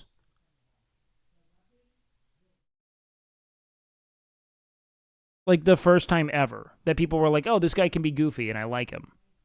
Because beforehand, I was just like a kind of encyclopedia. Like all I was like, I was kind of known for being like autistic, if you think about it. Miz would say, Wake, what do you think about this? And then I would ramble about very specific knowledge for minutes until chat said shut the fuck up. And that's what I did. And so, I don't know, man. I like talking. I like being goofy. I actually have the most fun. I'll tell you what. Do you want to know what some of the most fun I had, like, ever streaming was, weirdly enough? I'll tell you. It's very strange, but this is some of the most fun I ever had. And I don't know why. Was today when I got to the gym and Canute and Emily and I went to Target. I just felt very myself. It was just me being... It just felt good. I don't know why. I just felt like I could be funny. I don't always feel like I have the room to make jokes. And maybe it's that neither of the two of them are trying to be the ones pushing jokes all the time. They're just hanging out. So I could just hang out and I was able to be funny. You know what I mean? It's just a rare thing for me. Sometimes I'm like, oh shit, the humor's there. But I don't know. Like socially, it doesn't always feel like it's needed, you know? I don't know. It's fun feeling it's fun feeling a good rhythm. I don't know. Noticed you seemed happy on Canute's stream today. Yeah, I just felt good, man. I don't know. I think that all three of, like, there's like a very even playing field there for me, and that all of those, like, we all kind of came to visibility in similar ways. Not really Canute, because he's been around for a lot longer, but it was the thought of seeing a son. Yeah, I was bricked on that. Yeah, it could have been the actual sleep. I slept a lot, like 12 hours. I should probably focus on getting more of it, but, man. Two of the people you've collabed with the most on Twitch for sure? No, actually. I've collabed... For me, I'm much funnier around people I'm familiar with. You know what I mean? And sometimes that's not their stream persona, mind you. You know what I mean? Like, it's... Also, it depends on the chats. Like, sometimes I get really... I feel stressed about certain chats. It's interesting. I'll explain it. I think you didn't feel judged. Yeah, it's more or less that. And you're always being judged as a streamer, so it's hard to just get into your own rhythm. You know what I mean? Let's give me... Dude, I slept 12 hours down there. I just conked. Wake, you're in a good mood today? Did you fuck my mom again? Buddy, look. That's duty, all right? What, do you ask a doctor if he saved lives that day? That's just what they do. They don't keep track, all right? Canute's chat was on one today. Oh, you just can't even look at the chat. I love Canute. And I try to focus on that when I see his chat. What gum do I chew? I chew Trident Original. It's interesting. I don't know why. I like it. There's like a minty, cinnamony thing. As I was waiting for you to stroll up and help her out. Yeah, I love collabing with Emily, man. She's awesome. Can you have 100-bit TTS with 20k viewers? Oh yeah, it's fucked up. It's so fucked, dude. Kid shit's wild. Yeah, I mean, like, look, Canute just does his own thing. He's there. He doesn't care. Canute would have bigger viewership when he moves to America, as times in Norway don't appeal to the audience he wants. I think the reality is that Canute's just like... Canute is better in collaboration than he is alone. Does that make sense? Like, a lot of what's fun about Canute is seeing, like, how he responds to the world next to someone else. Like, he's like a captivating... Otherwise, he's just gonna... Thank you for the 100 bits. But, like, you know, when there are other people around, he's, like, bouncing off of people, goofing off, you know? Like, he's funnier. The true, like, brilliance of Canute shines more when he's bouncing off of other people. You know what I mean?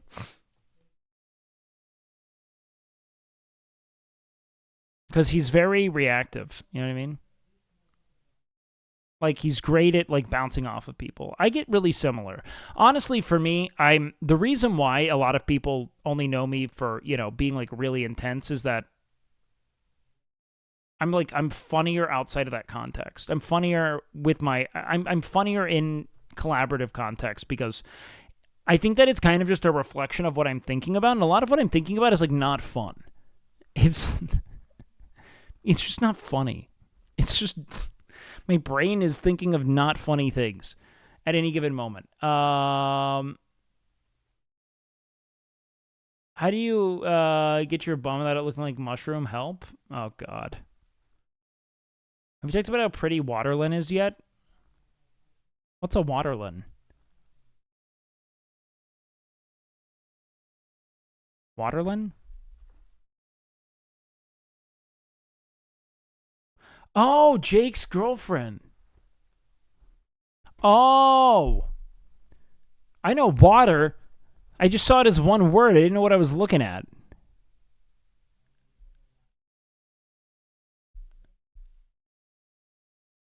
Is that what Nick says? Let's talk about how pretty Waterlyn is yet. Is, like, what? Do you think being too handsome may hold you back? Less relatable? Miss something about streamers get more views, ugly male ones? I don't care. I don't want to think. I don't want to even jerk myself off to be like, I'm too hot to be a big streamer. Fucking Ludwig's hot. I think X is a hot dude. Hassan's a hot dude. Will's a hot dude. No.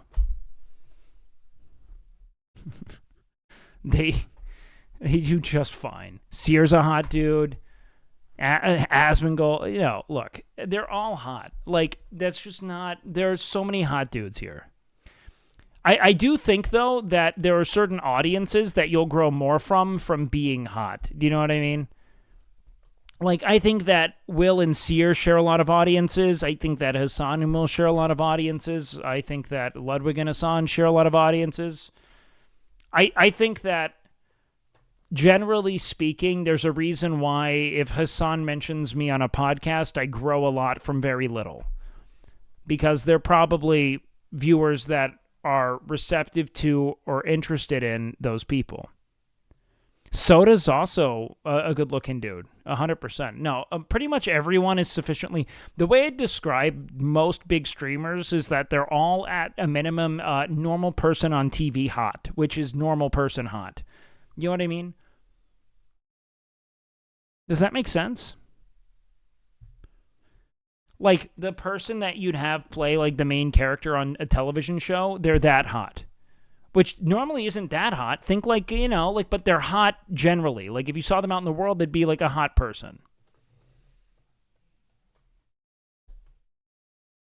What I was talking about is big streamers have flaws that viewers can take advantage of to make jokes. Yes, you do have to show your flaws, 100%. 150%. Sony? What about Sony? Also, yeah, hot dude.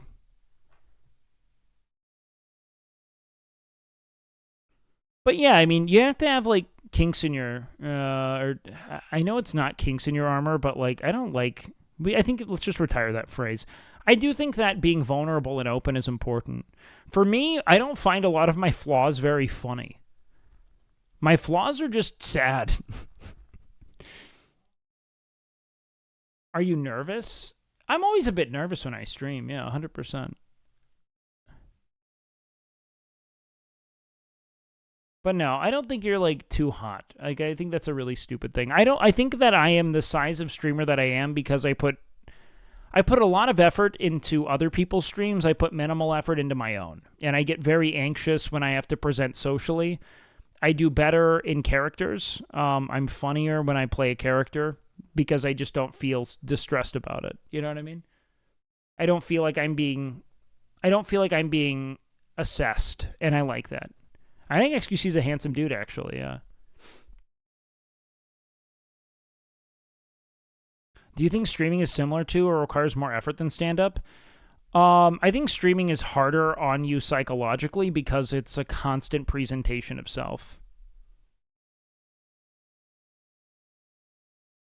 I feel you, Wake. Talking about being orphaned is too easy to get laughs. Good on you for passing up on low-hanging fruit. I talk about being orphaned all the time. I'm cool with that stuff. I just mean that, like, a lot of the things that are, I'm just depressive. You know what I mean? Can you give us some advice on loaning money to family? Don't loan money to family members. Here's the thing I'll tell you. Never loan $1 you expect to get back. That's it.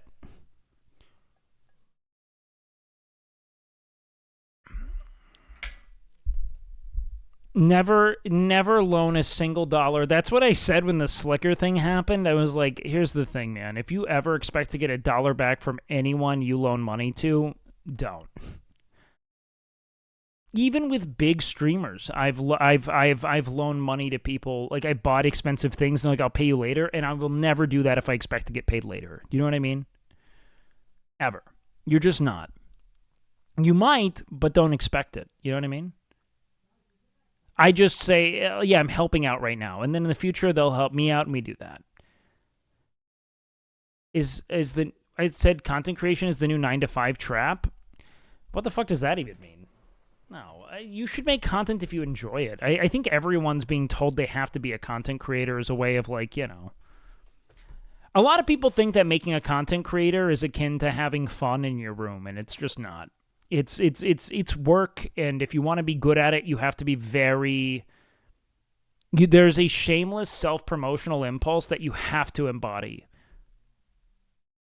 And I don't.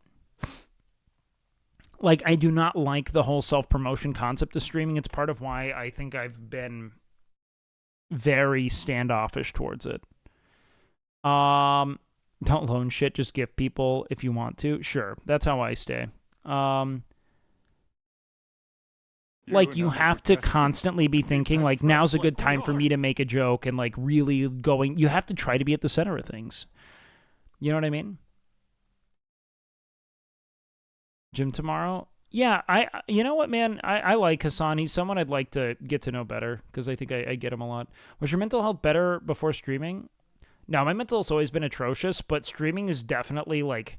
It's like streaming kind of places a lot of pressure on, like, the pressure points of my psyche, if that makes sense. Because it has to do with, you know, the presentation of self in a way that I find really distressing. I've always worried a great deal about not, about, like, causing a sort of, like, discord in people, like, making them unhappy. Does that make it... How do I clarify? I have always... I think I have a lot of, like, very formative trauma about, like, upsetting the collective socially and not being accepted. Or rather, I should put it this way, being rejected. It's not necessarily not being accepted. I don't mind. Like, I've always kept a really small group of people around me, but, like, I just had periods of my life growing up where I just had a very difficult time making friends on account of me being, I think, like, I think that I had a very difficult time focusing. And what's a good way of putting it? Autism, RSD, ADHD, RSD. What's RSD? What?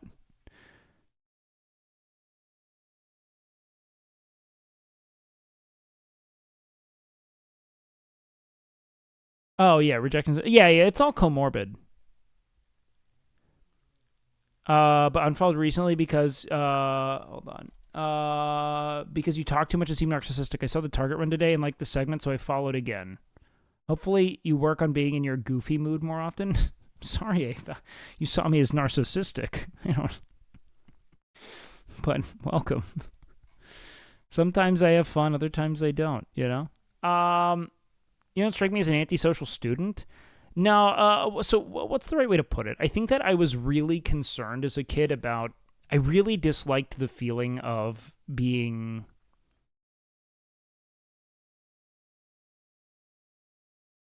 I think we all do, though. It's not like it's unique to, like, not want to be made fun of. You know what I mean? But just as a kid, I had a difficult time with it.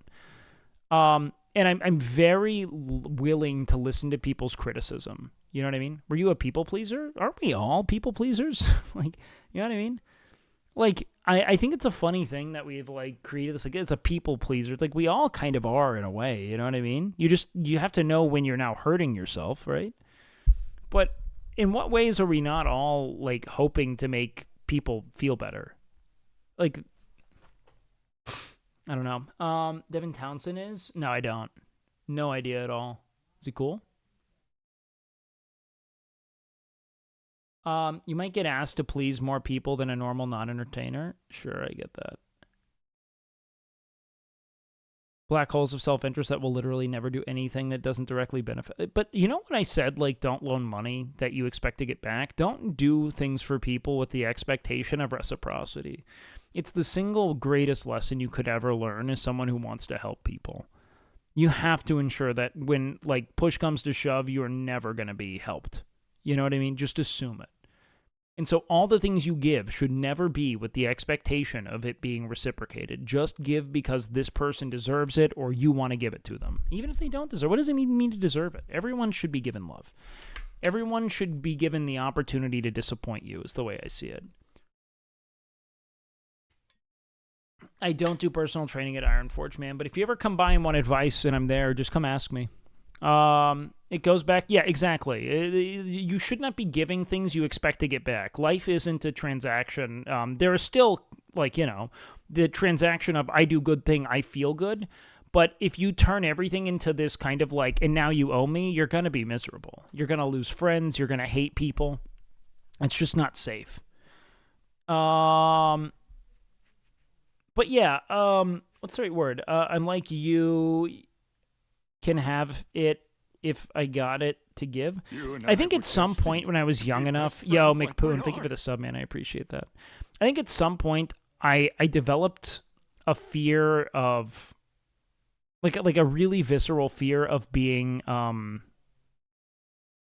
don't know, man, having perhaps the things I already assumed about myself be true. You know what I mean? That I lacked value on some vector. And that's the only time I think insecurity is really rampant or ravenous, is in the event that you already have a belief of this unsavory possibility. You know what I mean? That like, oh, I am like not like funny, or I'm not and people want funny and I'm not, that kind of thing, you know? That's why I was always funnier in writing. It was a lot easier for me to like write things that were funny. And I only ever wrote like comedies. I majored in screenwriting. It's what I did for pretty much from the time I was in high school until a little after I graduated. All I did was write. And I was always funnier in writing. You know what I mean? Because the presentation of it always felt very like, oh, now you have to prove yourself to people. Yeah, I'll do travel steams eventually, 100%. I think I'm going to go to... I have to go to Seoul soon, and then I'm going to go to Japan after. It's difficult.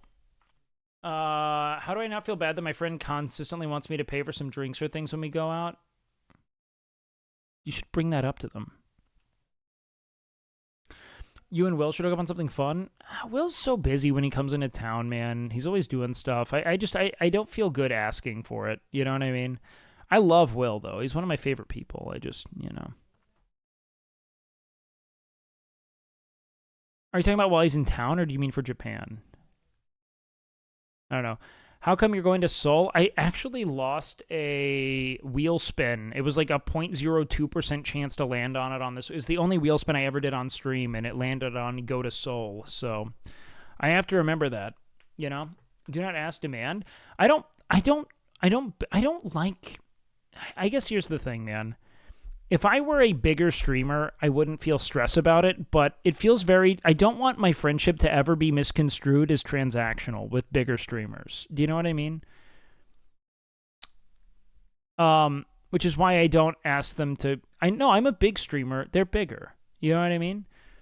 And so the second I start being like, come on my stream, I don't want it to go like into like, oh, all right. Got it. You know what I mean?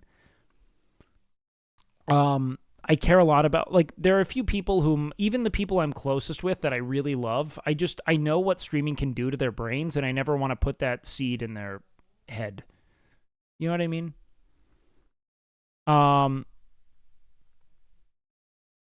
That's my only real gripe.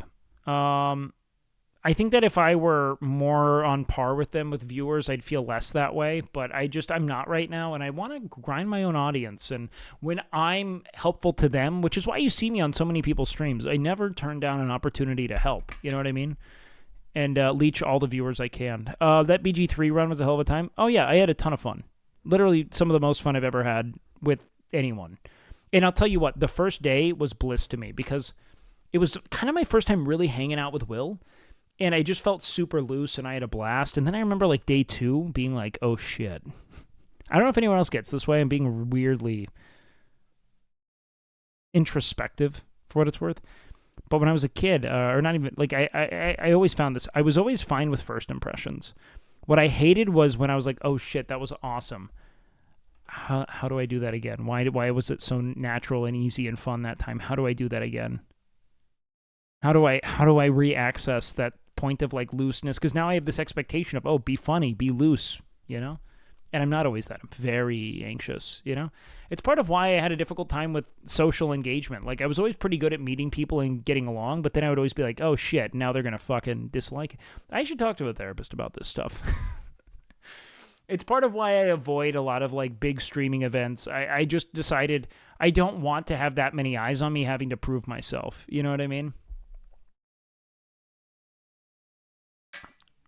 Because I don't understand how, like, good engagement comes out of me. I just don't. Sometimes it's just so natural and without thought. You're so autistic, it's hilarious. You and I were destined yeah, but here's to the be best problem. friends like we Chrysler, are. thank you for the sub. There's, like, varying degrees of autism, and I don't want to stolen valor the autism that has, like, actually ruined people's lives and made it very difficult to get on. Here's the thing. While I might be autistic, like, I might be on the spectrum, it applies in a lot of ways. I was also always very good at sports, and seen as, you know, once I was, like, you know, 17, 18, you know, once I went through puberty, I was seen as, you know, reasonably attractive.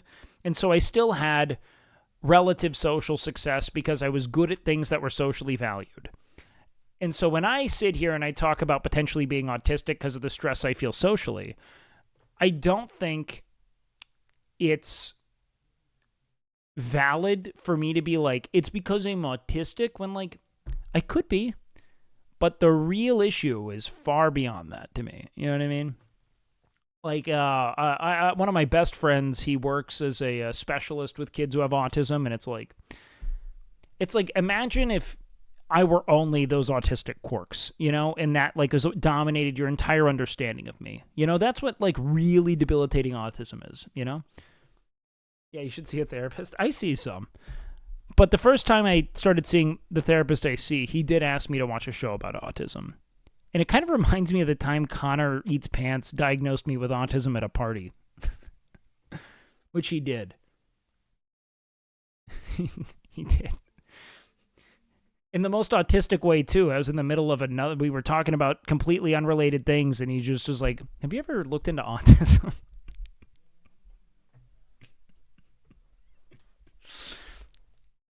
Apparently everyone has ADHD and autism. Yeah, exactly. It's part of why I hate even talking about it, man. But it is also likely that it's much more common, you know? You're not autistic? I don't think that I present autism in a way that needs to be diagnosed. Does that make sense?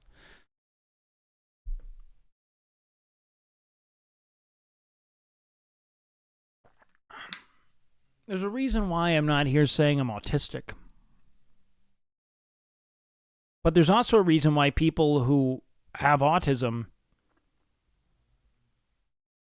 Did you chew to blood? Yeah, I peeled something off and now I'm bleeding. There's also a reason why people who have autism see me say shit and then are like, you might be. You know what I mean? And I think it's fine. I don't care. I'm not gonna like wield this as an identity. You know what I mean? Like, it's on a spectrum of shit. Here's the thing, man. I deal with a lot of social stress and have a very difficult time, engaging with people. And I hide in bathrooms at parties all the time. I hide in bathrooms in GTA RP because I don't know how to talk to people. Like, that's it. Like, I don't know what to tell you. Like, everyone does it to some extent. It's hard for me. Yeah, OT, I appreciate that. Have you considered OCD? Yeah. I mean, again, I've been diagnosed with a lot of things, man. OCD among them. Like, I don't like talking about this laundry list of shit that's wrong with my head. I think at the end of the day, the more love, the more attention I give it, the harder it is for me to move beyond it. And I don't want to get caught in this loop of just constantly obsessing over. Actually, I think that RP would let you be outside yourself. RP did do that. Do you think eugenics should be practiced on short people?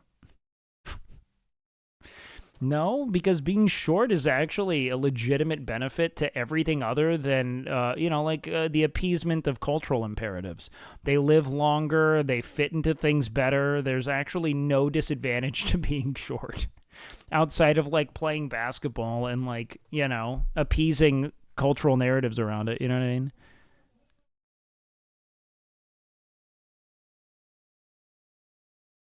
Like, I actually think it's really stupid. Outside of sports, some sports and some women. It's really just online dating, dog. Online dating and basketball. And we built like a whole sense of value around it. It sucks.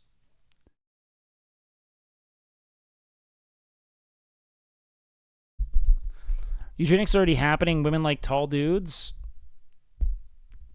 Is that eugenics? Like, I think here's what happens, okay? Humans are very social creatures.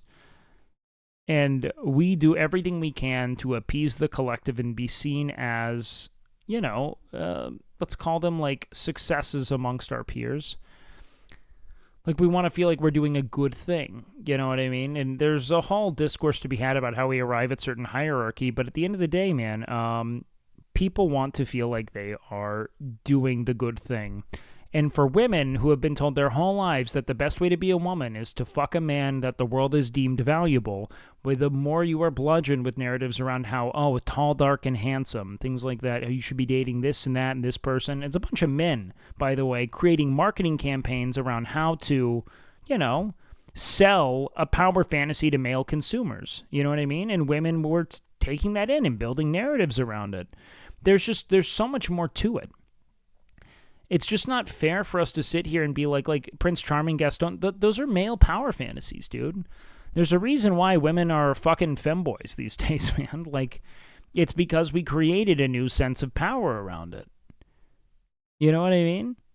Like, the point is that at no point, in human history is there like a true consistent variable in what we find attractive. Like, it oscillates a ton.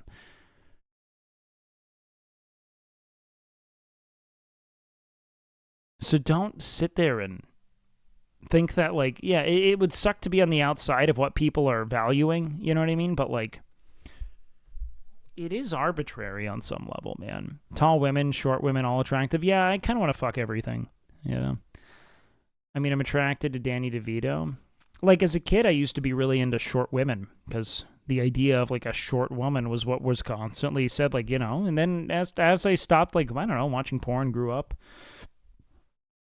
hung out with more people, really, like, tried to see what I could be into, I started getting really into tall women. And then I realized that all the things I thought I was into were just the things I was consuming. It wasn't actually what I was into.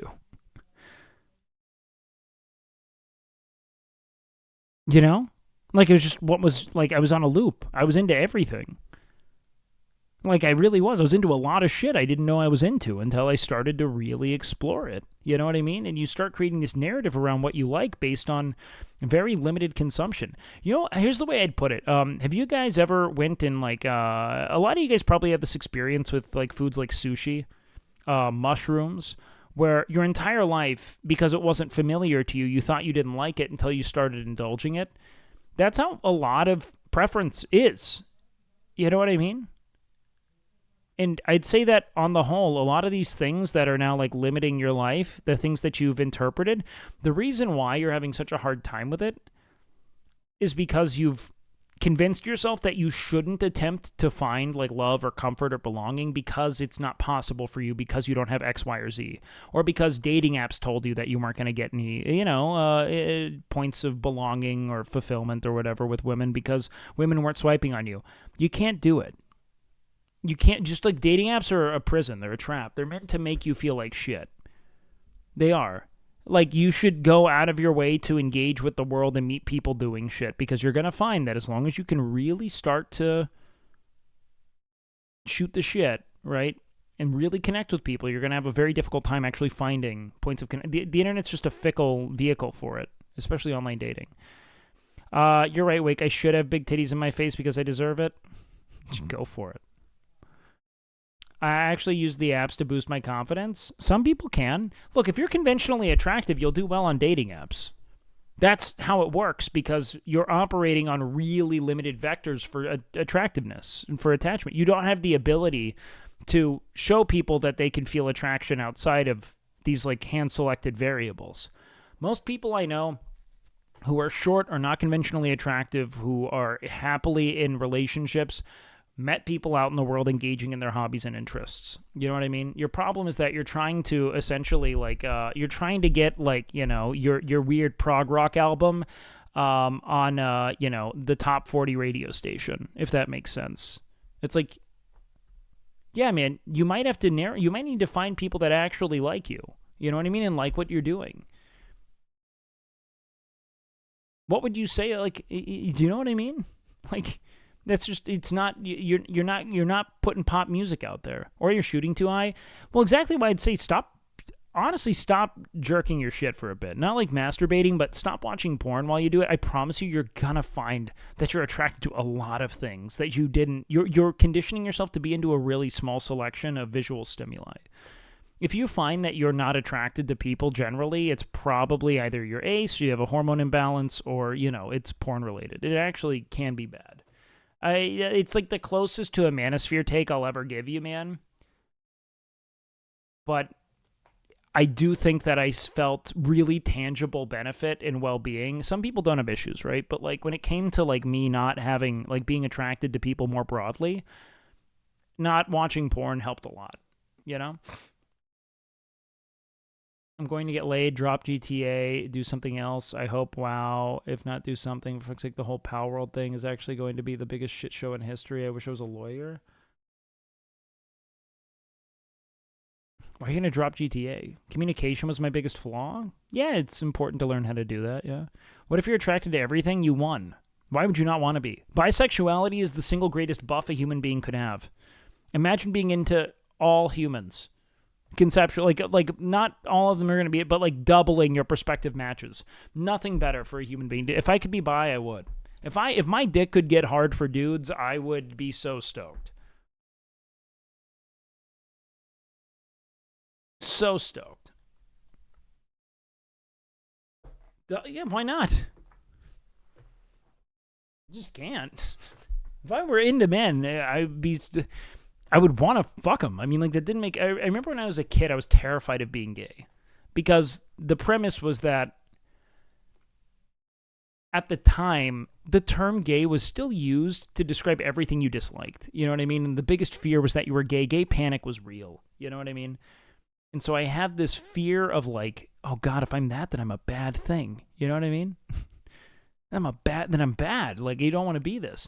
And then I'm going to have to fuck guys. And I remember thinking, like, I don't want to fuck men. And then being like, I was like 8 or 9. And if that didn't register in my mind, how stupid that fear was, like, dude, the feeling I feel about wanting to, like, fuck women, if I felt that towards men, that'd be awesome.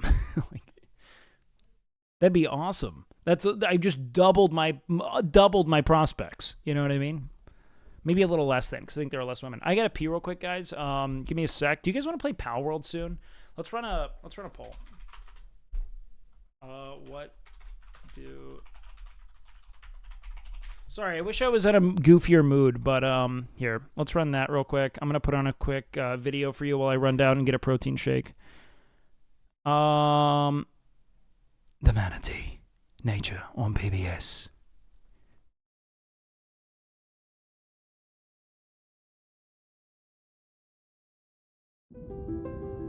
Crystal River was perfect for the manatees. When you lose the basis of your ecosystem, which is your plants, everything else goes away. It just becomes a chain reaction of devastation, and that's what happened here. We lost it all. Our river basically died. We are a manatee refuge. They needed food. There was no food for them to eat.